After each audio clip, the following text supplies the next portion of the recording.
ಇದಾನೀಂ ಧರ್ಮಪಾದಸ್ತೆ ಸತ್ಯಂ ನಿರ್ವರ್ತಯೇದ್ಯತಃ ತಂ ಜಿಘೃಕ್ಷತ್ಯಧರ್ಮೋ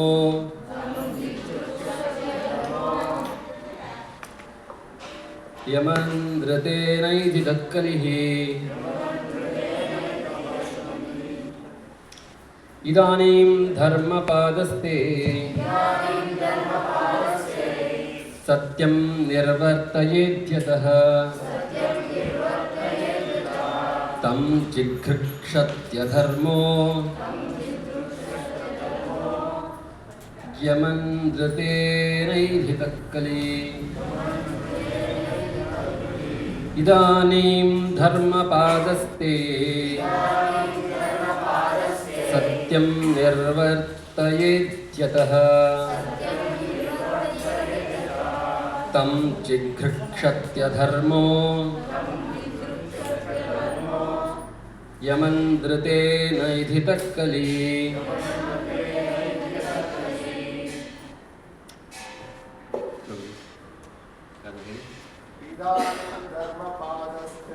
ಇದಾನೀಂ ಧರ್ಮಪಾದಸ್ತೆ ಸತ್ಯಂ ನಿರ್ವರ್ತಯೇದ್ಯತಃ ತಂ ಜಿಘೃಕ್ಷತ್ಯಧರ್ಮೋ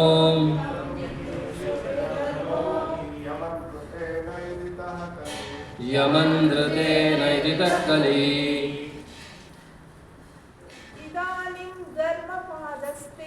ಇದಾನೀಂ ಧರ್ಮಪಾದಸ್ತೆ ಸತ್ಯಂ ನಿರ್ವರ್ತಯೇದ್ಯತಃ ತಂ ಜಿಘೃಕ್ಷತ್ಯಧರ್ಮೋ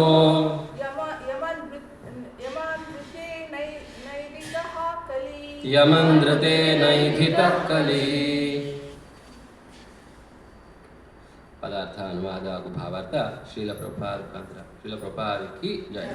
ಇದಾನೀಂ ಈಗ, ಧರ್ಮ ಧರ್ಮಮೂರ್ತಿಯೇ, ಪಾದ ಕಾಲು, ತೇ ನಿನ್ನ, ಸತ್ಯಂ ಸತ್ಯವು, ನಿರ್ವರ್ತಯೇ ಹೇಗೋ ಕುಂಟುತ್ತಾ ನಿರ್ವಹಿಸಬೇಕಾಗಿದೆ, ಯತಃ ಯಾವುದರಿಂದ, ತಂ ಅದನ್ನು, ಜಿಘೃಕ್ಷತಿ ನಾಶಪಡಿಸಲು ಪ್ರಯತ್ನಿಸುತ್ತಾನೆ, ಅಧರ್ಮ ಅಧರ್ಮಮೂರ್ತಿಯಾದ, ಅಯಂ ಈ, ಅಂದ್ರದೇನ ಸುಳ್ಳಿನಿಂದ, ಏಧಿತಃ ಏಳಿಗೆ ಹೊಂದಿದ, ಕಲಿಹಿ ಕಲಹ ಮೂರ್ತಿಯು. ಅನುವಾದ. ಓ ಧರ್ಮ, ಈಗ ನೀನು ಸತ್ಯನಿಷ್ಠೆ ಎಂಬ ಒಂದೇ ಪಾದದ ಮೇಲೆ ನಿಂತಿರುವೆ ಮತ್ತು ಹೇಗೋ ಕುಂಟುತ್ತಾ ನಡೆಯುತ್ತಿರುವೆ. ಆದರೆ ಜಗಳವೇ ಮೂರ್ತೀಭವಿಸಿರುವ ಕಲಿಯು ವಂಚನೆಯಿಂದಲೇ ಉನ್ನತಿ ಹೊಂದುತ್ತಿದ್ದು ಆ ಒಂದು ಪಾದವನ್ನೂ ನಾಶಪಡಿಸಲು ಯತ್ನಿಸುತ್ತಿದ್ದಾನೆ.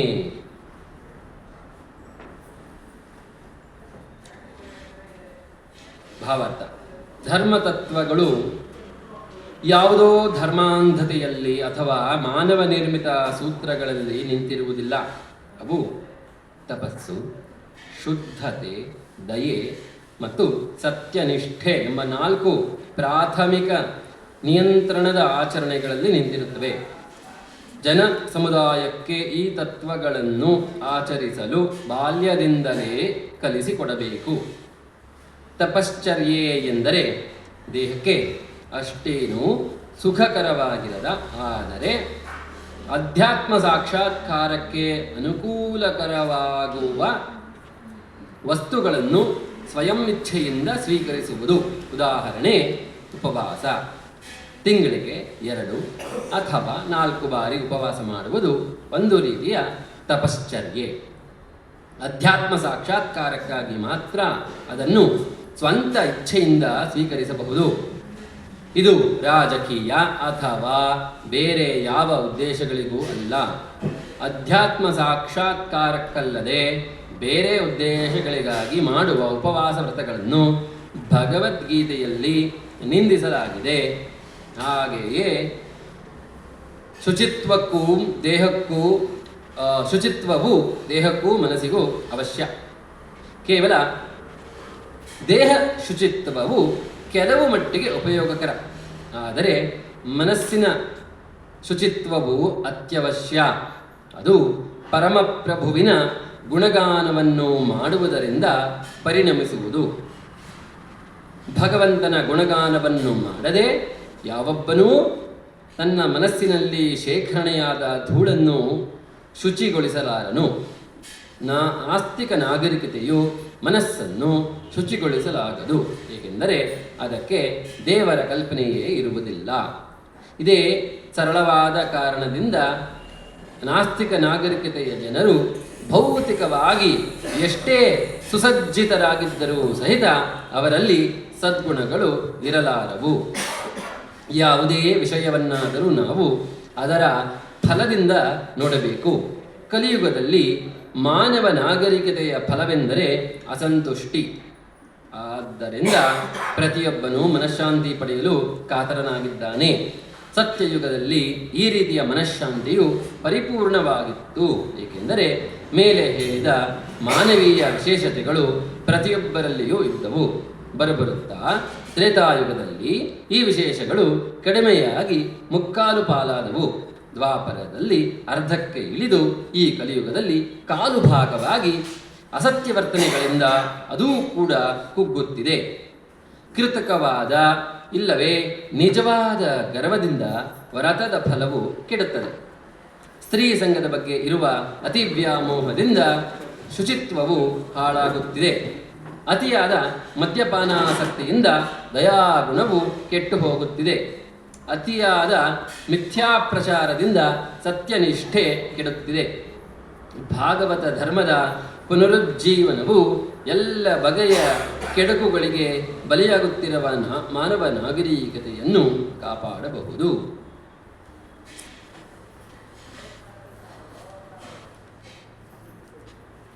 ಪ್ರಾರ್ಥನೆ ಮಾಡಿಕೊಂಡು ಶುರು ಮಾಡೋಣ. ಓಂ ಅಜ್ಞಾನತಿಮಿರಂಧಸ್ಯ ಜ್ಞಾನಾಂಜನಶಲಾಕಯಾ ಚಕ್ಷುರುನ್ಮೀಲಿತಂ ಯೇನ ತಸ್ಮೈ ಶ್ರೀ ಗುರವೇ ನಮಃ. ಶ್ರೀಚೈತನ್ಯಮನೋಭೀಷ್ಟಂ ಸ್ಥಾಪಿತಂ ಯೇನ ಭೂತಲೆ ಸ್ವಯಂ ರೂಪಃ ಕದಾ ಮಹ್ಯಂ ದದಾತಿ ಸ್ವಪದಾಂತಿಕಂ. ವಂದೇಹಂ ಶ್ರೀಗುರೋಃ ಶ್ರೀಯುತಾಪದಕಮಲಂ ಶ್ರೀಗುರುನ್ ವೈಷ್ಣವಾಂಶ್ಚ ಶ್ರೀರೂಪಂ ಸಾಗ್ರಜಾತಂ ಸಹಗಣ ಮಾತಂಗಂ ತಂ ಸಜೀವಂ ಸಾದ್ವೈತಂ ಸಾವಧೂತಂ ಪರಿಜನಸಹಿತಂ ಕೃಷ್ಣಚೈತನ್ಯದೇವಂ ಶ್ರೀರಾಧಾ ಕೃಷ್ಣಪಾದಾನ್ ಸಹಗಣಲಲಿತಾ ಶ್ರೀವಿಶಾಖಾಂತಾಂಶ್ಚ. ನಮೋ ಓಂ ವಿಷ್ಣುಪಾದಾಯ ಕೃಷ್ಣಪ್ರೇಷ್ಠಾಯ ಭೂತಲೆ ಶ್ರೀಮತೆ ಭಕ್ತಿವೇದಾಂತ ಸ್ವಾಮಿನ್ನಿತಿ ನಾಮಿನೇ. ನಮಸ್ತೆ ಸಾರಸ್ವತೆ ದೇವೇ ಗೌರವಾಣಿ ಪ್ರಚಾರಿಣೆ ನಿರ್ವಿಶೇಷ ಶೂನ್ಯವಾದಿ ಪಾಶ್ಚಾತ್ಯದೇಶತಾರಿಣೆ. ನಮೋ ಮಹಾವದಾನ್ಯಾಯ ಕೃಷ್ಣಪ್ರೇಮ ಪ್ರದಾಯತೆ ಕೃಷ್ಣಾಯ ಕೃಷ್ಣಚೈತನ್ಯ ನಾಮ್ನೇ ಗೌರತ್ವಿಜೇ ನಮಃ. ಹೇ ಕೃಷ್ಣ ಕರುಣಾ ಸಿಂಧೋ ದೀನಬಂಧೋ ಜಗತ್ಪದೇ ಗೋಪೇಶ ಗೋಪಿಕಾ ಕಾಂತ ರಾಧಾ ಕಾಂತ ನಮೋಸ್ತುತೆ. ತಪ್ತಕಾಂಚನ ಗೌರಾಂಗೀ ರಾಧೆ ವೃಂದಾವನೇಶ್ವರಿ ವೃಷಭಾನುಸುತೆ ದೇವಿ ಪ್ರಣಮಾಮಿ ಹರಿಪ್ರಿಯೇ. ವಾಂಛಾಕಲ್ಪತರುಭ್ಯಶ್ಚ ಕೃಪಾ ಸಿಂಧುಭ್ಯ ಏವ ಚ ಪತಿತಾನಾಂ ಪಾವನೇಭ್ಯೋ ವೈಷ್ಣವೇಭ್ಯೋ ನಮೋ ನಮಃ. ಜಯ ಶ್ರೀ ಕೃಷ್ಣ ಚೈತನ್ಯ ಪ್ರಭೋ ನಿತ್ಯಾನಂದ ಶ್ರೀ ಅದ್ವೈತ ಗದಾಧರ ಶ್ರೀವಾಸಾದಿ ಗೌರಭಕ್ತವೃಂದ. ಹರೇ ಕೃಷ್ಣ ಕೃಷ್ಣ ಕೃಷ್ಣ ಹರೇ ಹರೇ ಹರೇ ರಾಮ ರಾಮ ರಾಮ ಹರೇ ಹರೇ. ಮೂಕಂ ಕರೋತಿ ವಾಚಾಲಂ ಪಂಗುಂ ಲಂಘಯತೆ ಗಿರಿಂ ಯತ್ಕೃಪಾತಮಹಂ ವಂದೇ ಶ್ರೀಗುರುಂ ದೀನತಾರಿಣಂ ಪರಮಾನಂದಮಾಧವಂ ಶ್ರೀಚೈತನ್ಯ ಈಶ್ವರಂ.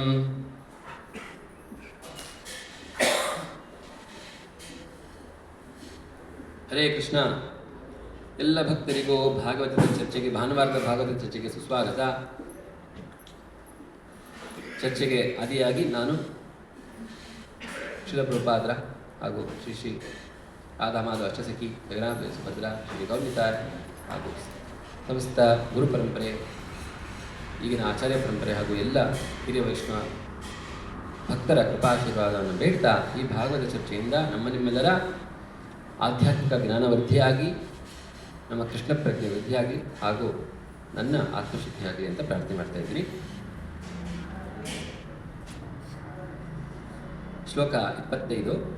ಇದಾನೀಂ ಧರ್ಮಪಾದಸ್ತೆ ಸತ್ಯಂ ನಿರ್ವರ್ತಯೇದ್ ಯತಃ ತಂ ಜಿಘೃಕ್ಷತ್ಯ ಧರ್ಮೋ ಅಯಂ ಅನೃತೇ ನೈಧಿತ ಕಲಿಹಿ ಅಂತ ಪರೀಕ್ಷಿತ್ ಮಹಾರಾಜರು ಹೇಳ್ತಾ ಇದ್ದಾರೆ.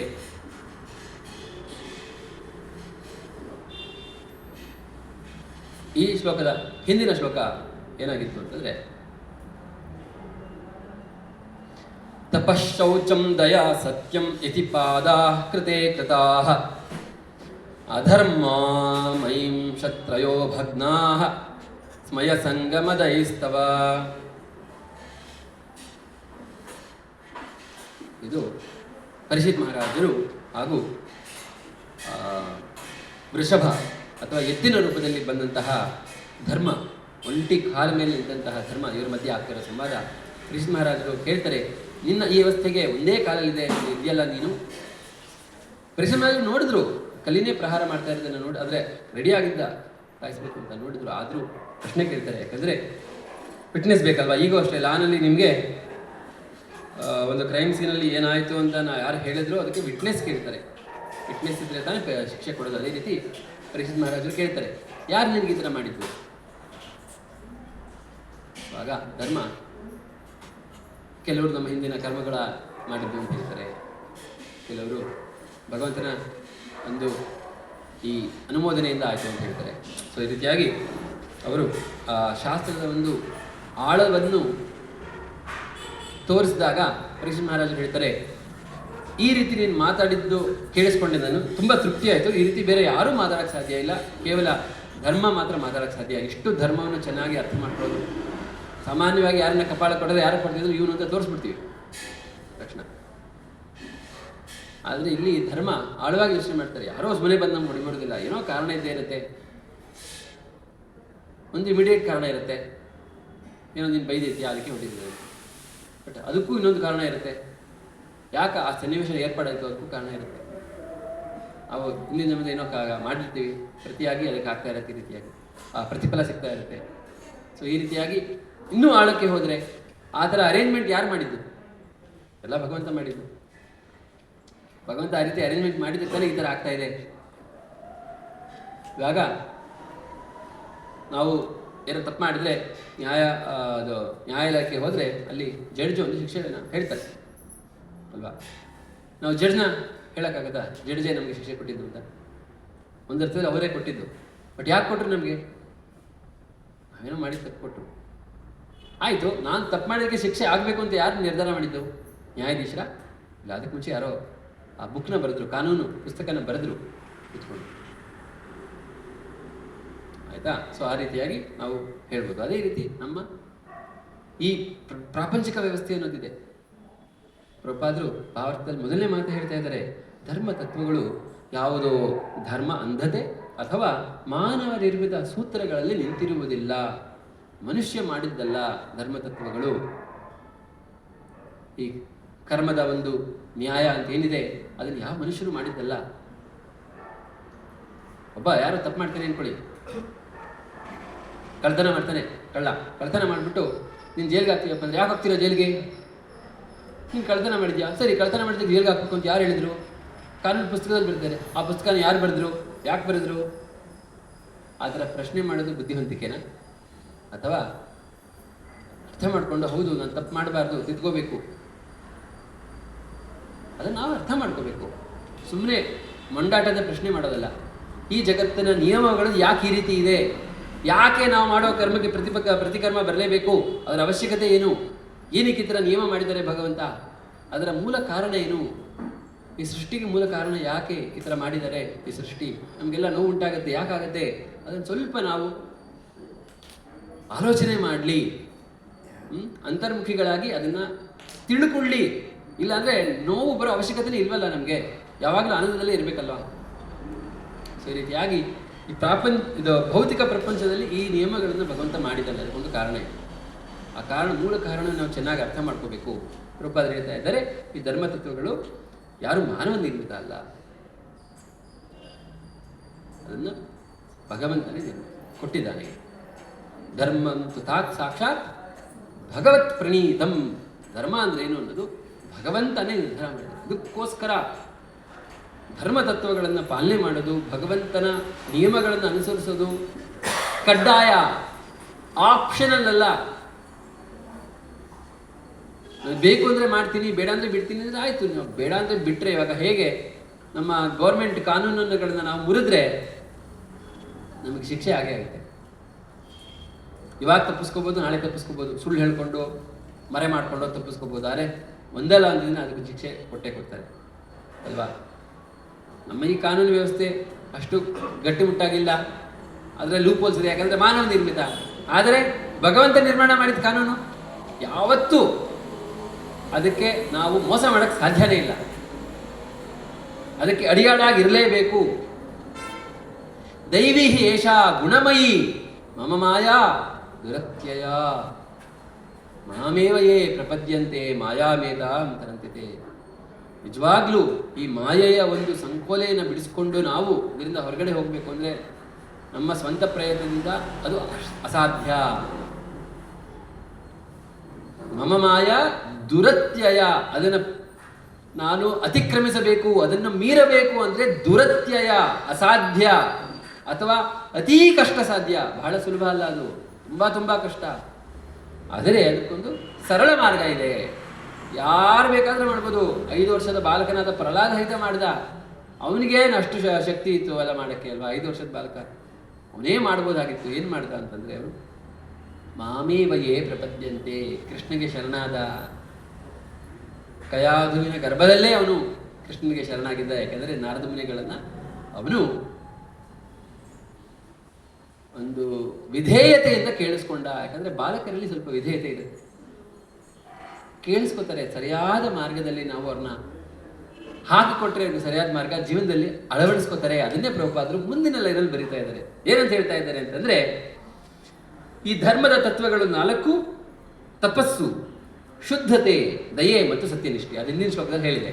ತಪಃ, ಶೌಚಂ, ದಯಾ, ಸತ್ಯಂ. ಈ 4 ಪ್ರಾಥಮಿಕ ನಿಯಂತ್ರಣದ ಆಚರಣೆಗಳ ಮೇಲೆ ಧರ್ಮತತ್ವ ನಿಂತಿದೆ. ಪ್ರಭುಪಾದರು ಹೇಳ್ತಾ ಇದ್ದಾರೆ, ಜನ ಸಮುದಾಯಕ್ಕೆ ಈ ತತ್ವಗಳನ್ನು ಆಚರಿಸಲು ಬಾಲ್ಯದಿಂದಲೇ ಕಲಿಸಿಕೊಡಬೇಕು ಅಂತ ಪ್ರಭುಪಾದರು. ಹೇಗೆ ಪ್ರಹ್ಲಾದ ಮಹಾರಾಜರಿಗೆ ಅವನು ಗರ್ಭದಲ್ಲಿದ್ದಾಗಲೇ ಕಲಿಸ್ಕೊಟ್ರು, ಅದಕ್ಕೆ ಅತ್ಯಂತ ಪರಮಭಕ್ತನಾಗಿ ಕೋಟ್ಯಂತರ ವರ್ಷಗಳಾಗಿದೆ ಪ್ರಹ್ಲಾದ ಮಹಾರಾಜರ ಲೀಲೆ ಕಳೆದು. ಇವತ್ತು ಸಹಿತ ನಾವು ಅದನ್ನು ಹಾಡು ಹೊಗಳ್ತಾ ಇದ್ದೀವಿ, ಅವನು ಮಾಡಿದಂತಹ ಲೀಲೆ ಅಲ್ವಾ? ಸೊ ಈ ರೀತಿಯಾಗಿ ಎಳೆಯ ವಯಸ್ಸಿನಲ್ಲಿ ಕಲಿಬೇಕು.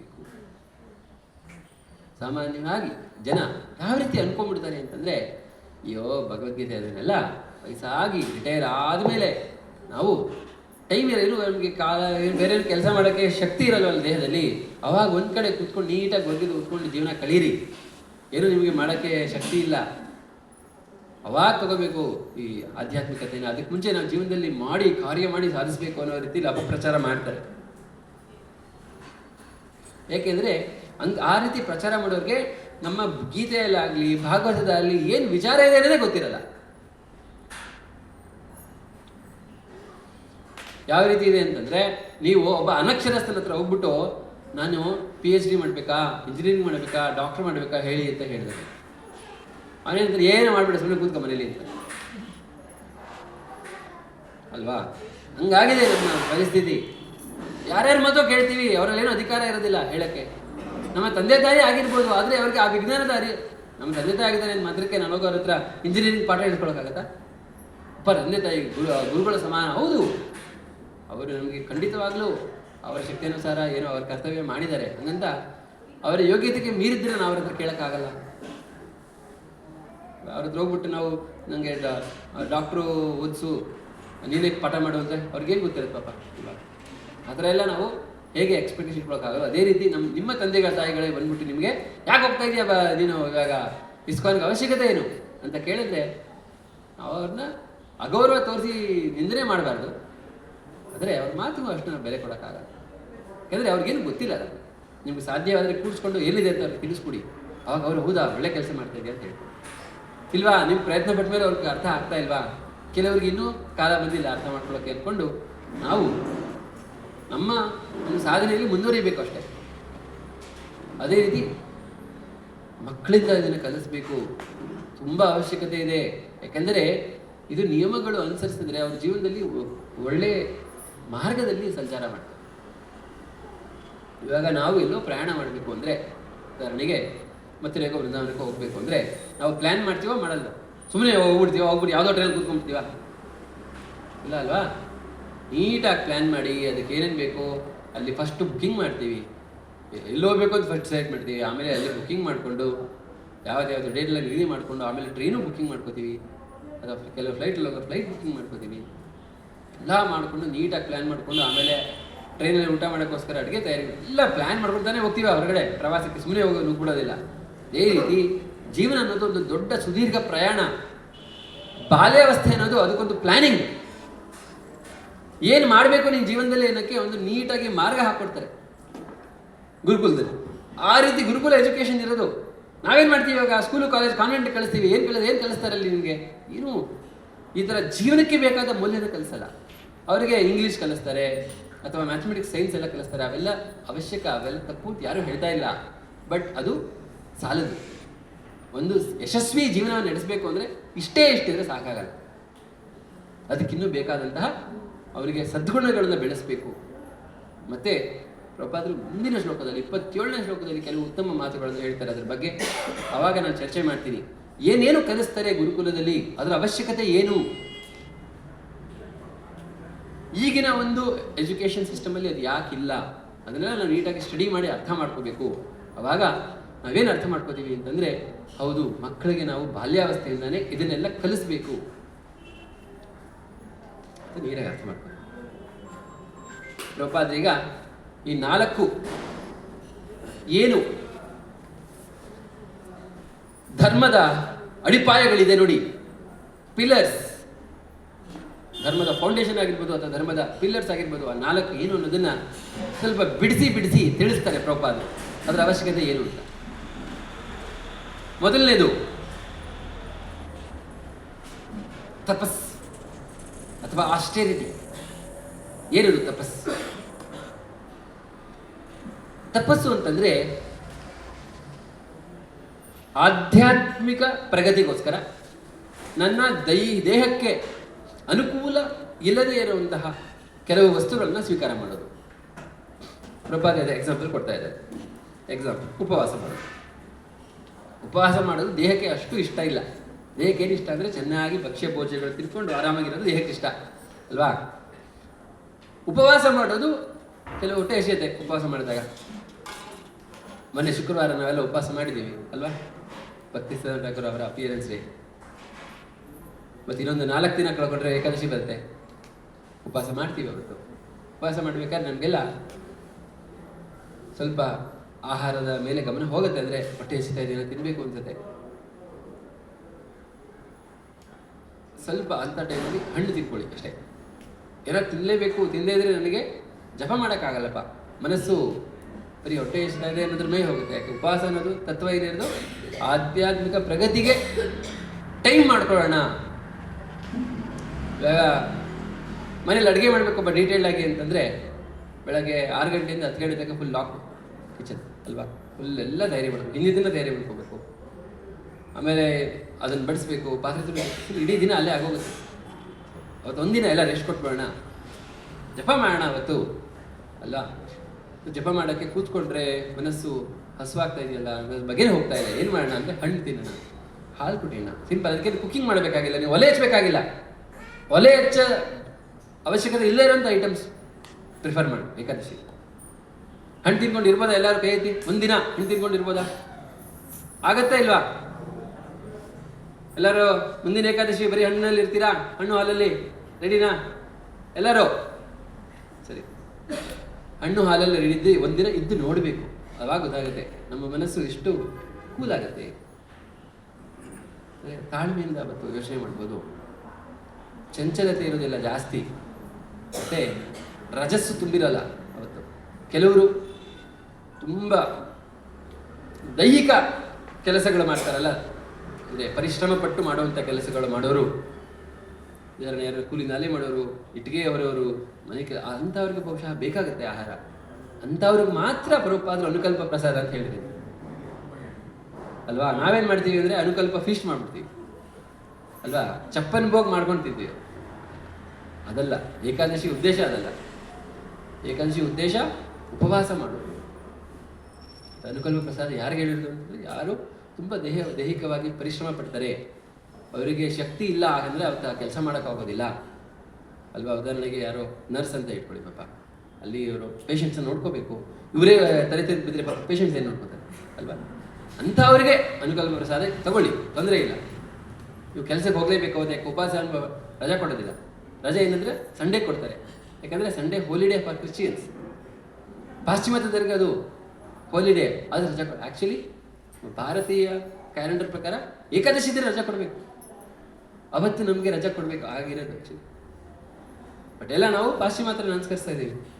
ಅದು ತುಂಬ ಕಾನ್ಫಿಡೆಂಟ್ ಆಗಿ ಎಳೆ ಮಕ್ಕಳಿಂದಲೇ. ಇವಾಗ ನಾನು ಯಾರಾದರೂ ಮಾತಾಡ್ತಾ ಇದ್ದೆ, ನಾವು ಏನು ನಿಯಮ ಮಾಡ್ಕೊಂಡ್ಬಿಟ್ಟಿದ್ದೀವಿ ಅಂದರೆ, ನಮ್ಮ ಮಕ್ಕಳ ಜೊತೆ ನಾವು ಇಂಗ್ಲೀಷಲ್ಲೇ ಮಾತಾಡ್ತೀವಿ. ಎಷ್ಟು 2 ವರ್ಷದ 3 ವರ್ಷದ ಮಗುಗೆ ಅವಾಗಿಂದಲೇ ತುರುಕ್ತಾ ಇದ್ದೀವಿ. ನೀನು ಏನಾದರೂ ನಮ್ಮ ಮಾತೃಭಾಷೆಯಲ್ಲಿ ಮಾತಾಡ್ಬಿಟ್ರೆ ನೀನು ಪರಮ ಪಾಪಿ, ಇಂಗ್ಲೀಷಲ್ಲಿ ಮಾತಾಡ್ಬಿಟ್ರೆ ಆ ಸ್ವರ್ಗಲೋಕದಿಂದ ಉದುರ್ಕೊಂಡು ನೀನು, ಆ ಭಾವನೆ ಬೆಳೆಸ್ಕೊಂಡ್ಬಿಟ್ಟಿದ್ದೀವಿ. ನಗ್ತೀವಿ ಅಷ್ಟೇ, ಬಟ್ ಫ್ಯಾಕ್ಟ್. ಸೊಸೈಟಿಲಿ ನಾವು ಇಂಗ್ಲೀಷ್ ಮಾತಾಡೋದನ್ನು ಬೆಲೆ ಕೊಡ್ತೀವಿ, ಮಾತೃಭಾಷೆ ಮಾತಾಡೋದು ಏನಕ್ಕೂ ಯೋಗ್ಯತೆ ಇಲ್ಲ ಅನ್ಕೊಂಡ್ಬಿಡ್ತೀವಿ. ಇಂಗ್ಲೀಷ್ ಬರಲ್ವಾ, ಅವನು ಯಾವುದಕ್ಕೂ ಲಾಯಕ್ಕಿಲ್ಲ ಅನ್ಕೊಂಡ್ಬಿಡ್ತೀವಿ. ಅದೆಲ್ಲ ಸುಳ್ಳು. ನಾವು ನಮ್ಮ ಆತ್ಮಗೌರವವನ್ನು ನಮ್ಗೆ ಎಷ್ಟು ಇಂಗ್ಲೀಷ್ ಬರುತ್ತೆ ಅನ್ನೋದ್ರ ಬಗ್ಗೆ ಅದನ್ನು ಕಂಪೇರ್ ಮಾಡಿಕೊಂಡು ಆತ್ಮಗೌರವ ಇಟ್ಕೊಂಡ್ಬಿಟ್ಟಿದ್ದೀವಿ. ಅವೆಲ್ಲ ಮಾಡಬಾರ್ದು. ಸೊ ಈ ರೀತಿಯಾಗಿ ಫಾಸ್ಟಿಂಗ್, ಉಪವಾಸವನ್ನು ನಾವು ನಮ್ಮ ಆಧ್ಯಾತ್ಮಿಕ ಪ್ರಗತಿಗೋಸ್ಕರ ಮಾಡೋದನ್ನು ರೂಢಿಸ್ಕೋಬೇಕು. ಪ್ರಭುಪಾದರು ಹೇಳ್ತಾ ಇದ್ದಾರೆ, ಯಾರಾದರೂ ಉಪವಾಸವನ್ನು ಆಧ್ಯಾತ್ಮಿಕ ಪ್ರಗತಿ ಬಿಟ್ಟು ಬೇರೆ ಕೆಲಸಗಳಿಗೆ ಮಾಡ್ತಾರೆ ಅಂದರೆ, ಉದಾಹರಣೆಗೆ ತೋರಿಸ್ಕೊಳ್ಳೋಕೆ ಇನ್ನೊಬ್ರಿಗೆ, ನೋಡಪ್ಪ ಎಷ್ಟು ಉಪವಾಸ ಮಾಡ್ತೀನಿ ನಾನು ನಿರ್ಜಲ, ಒಂದು ನೀರು ಕುಡಿಯೋದಿಲ್ಲ, ನೀನು ನೋಡು, ಇದಕ್ಕೆ ಆಗಲ್ಲ ಆ ಥರ. ನಮಗೆ ಅಹಂಕಾರನೂ ಬಂದ್ಬಿಡುತ್ತೆ ಅಲ್ವಾ? ಭಗವದ್ಗೀತೆ 17ನೇ ಅಧ್ಯಾಯ 5ನೇ ಶ್ಲೋಕದಲ್ಲಿ ಹೇಳ್ತಾ ಇದ್ದಾರೆ, ಅಶಾಸ್ತ್ರ ವಿಹಿತಂ ಘೋರಂ ತಪ್ಯಂತೆ ಯೇ ತಪೋ ಜನಾಃ ದಾಂಭಾಹಂಕಾರ ಸಂಯುಕ್ತಾಃ ಕಾಮರಾಗ ಬಲಾನ್ವಿತಾಃ ಕರ್ಷಯಂತಃ ಶರೀರಸ್ಥಂ ಭೂತಗ್ರಾಮಮಚೇತಸಃ ಮಾಂ ಚೈವಾಂತಃ ಶರೀರಸ್ಥಂ ತಾನ್ ವಿದ್ಯಾಸುರ ನಿಶ್ಚಯಾನ್. ಹೇಳ್ತಾ ಇದ್ದಾರೆ ಇಲ್ಲಿ, ಅಶಾಸ್ತ್ರ ವಿಹಿತಂ ಘೋರಂ. ಏನು ಲಕ್ಷಣಗಳು? ಶಾಸ್ತ್ರಕ್ಕೆ ವಿಹಿತವಲ್ಲದ ತಪಸ್ಯೆ ಅಶಾಸ್ತ್ರವಿಹಿತ. ಶಾಸ್ತ್ರವಿಹಿತ ಅಂದರೆ ಶಾಸ್ತ್ರದಲ್ಲಿ ಹೇಳಿರುವ ಹಾಗೆ, ಅಶಾಸ್ತ್ರವಿಹಿತ ಅಂದರೆ ಶಾಸ್ತ್ರದಲ್ಲಿ ಹೇಳಿಲ್ಲದೇ ಇರೋ ಹಾಗೆ. ಘೋರಂ, ಘೋರಂ ಅಂದರೆ ಅದರಿಂದ ತನಗೂ ಕೆಡಕು ಮಾಡ್ಕೊಳ್ಳೋದು. ಎಷ್ಟೋ ಜನ ಆ ಥರ ಮಾಡಿ ತಮ್ಮ ಆರೋಗ್ಯ ಹಾಳು ಮಾಡ್ಕೋತಾರೆ, ಮತ್ತು ಇನ್ನೊಬ್ರಿಗೂ ತೊಂದರೆ ಕೊಡೋದು. ಯಾಕೆಂದರೆ ನನ್ನ ಆರೋಗ್ಯ ಹಾಳಾದರೆ 4 ಜನ ನೋಡ್ಕೋಬೇಕಾಗುತ್ತೆ ಅಲ್ಲ? ಅಥವಾ ನಾವು ಆ ಅಹಂಕಾರವನ್ನು ಬೆಳೆಸ್ಕೊಂಡ್ಬಿಡ್ತೀವಿ. ಅದನ್ನೇ ಮುಂದಿನ ಲೈನಲ್ಲಿ ಕೃಷ್ಣ ಹೇಳ್ತಾ ಇದ್ದಾನೆ, ದಂಭ ಅಹಂಕಾರ ಸಂಯುಕ್ತಾಹ. ದಂಭ ಅಹಂಕಾರ ಬೆಳೆಸ್ಕೊಂಡ್ಬಿಡ್ತೀವಿ. ನೋಡಪ್ಪ ನಾನು ಎಷ್ಟು ತಪಸ್ ಮಾಡ್ತೀನಿ, ಎಷ್ಟು ಏಕಾದಶಿ ವ್ರತ ಮಾಡ್ತೀನಿ ಅಂದರೆ ಒಂದು ನೀರು ಸಹಿತ ನೋಡೋದು ಇಲ್ಲ, ಕುಡಿಯೋದು ಬಿಡು ಅಂತ ಅಹಂಕಾರ ಬೆಳೆಸ್ಕೊಂಡು, ಅಹಂಕಾರ ಎಲ್ಲರನ್ನ ತಾತ್ಸಾರ ಮಾಡಿಕೊಂಡು ಇನ್ನೊಬ್ರಿಗೆ ಬೈಕೊಂಡು ಮಾಡ್ತೀವಿ. ಇನ್ನೊಬ್ರಿಗೆ ನೋವು ಕೊಡ್ತೀವಿ. ಮತ್ತು ನಮಗೂ ಅದರಿಂದ ಯಾವುದೇ ತಪಶ್ಚರ್ಯೆಯಿಂದ ಯಾವುದೇ ಲಾಭ ಇಲ್ಲ. ಅಂಥ ತಪಸ್ಸಿನಿಂದ ಏನಾಗುತ್ತೆ? ಅಂಥ ತಪಸ್ಸೆ ಮಾಡಿದ್ರೆ ಕಾಮರಾಗ ವಿವರ್ಜಿತ ಅಲ್ಲ, ಕಾಮರಾಗ ಬಲಾನ್ವಿತ. ಅಂದರೆ ಕಾಮರಾಗ ಬಿಡಬೇಕು, ನಾವು ಭಕ್ತಿ ಮಾಡಬೇಕು ಅಂದರೆ. ಆದರೆ ಇಂಥ ತಪಸ್ಸೆ ಮಾಡಿಬಿಟ್ರೆ ಕಾಮರಾಗ ಬಲಾನ್ವಿತ ಅಂದರೆ ಕಾಮರಾಗ ಇನ್ನೂ ಸೆಳೆತ ಜಾಸ್ತಿ ಆಗುತ್ತಂತೆ, ಕಾಮದ್ದು ರಾಗದ್ದು. ಕರ್ಷಯಂತಹ ಶರೀರಸ್ಥಂ ಅಂದರೆ ಏನು ಮಾಡ್ತಾರೆ ಅವರು ಅಂತಂದರೆ, ದೇಹನ ದಂಡಿಸ್ತಾರೆ. ದೇಹನ ದಂಡನೆ ಮಾಡಬಾರ್ದು, ಯಾಕಂದರೆ ದೇಹದಲ್ಲೂ ಪರಮಾತ್ಮ ಇದ್ದಾನೆ. ದೇಹ ದಂಡನೆ ಮಾಡಿದ್ರೆ ಪರಮಾತ್ಮನ ಮಂದಿರ ಅದು ನಮ್ಮ ದೇಹ. ಉಪವಾಸ ಅನ್ನೋದು ದೇಹ ದಂಡನೆ ಮಾಡೋಕ್ಕೆಲ್ಲ. ದೇಹಕ್ಕೂ ನಾವು ಏನು ಗೌರವ ಕೊಡಬೇಕು, ಏನು ಬೆಲೆ ಕೊಡಬೇಕು ಅದು ಕೊಡಲೇಬೇಕು.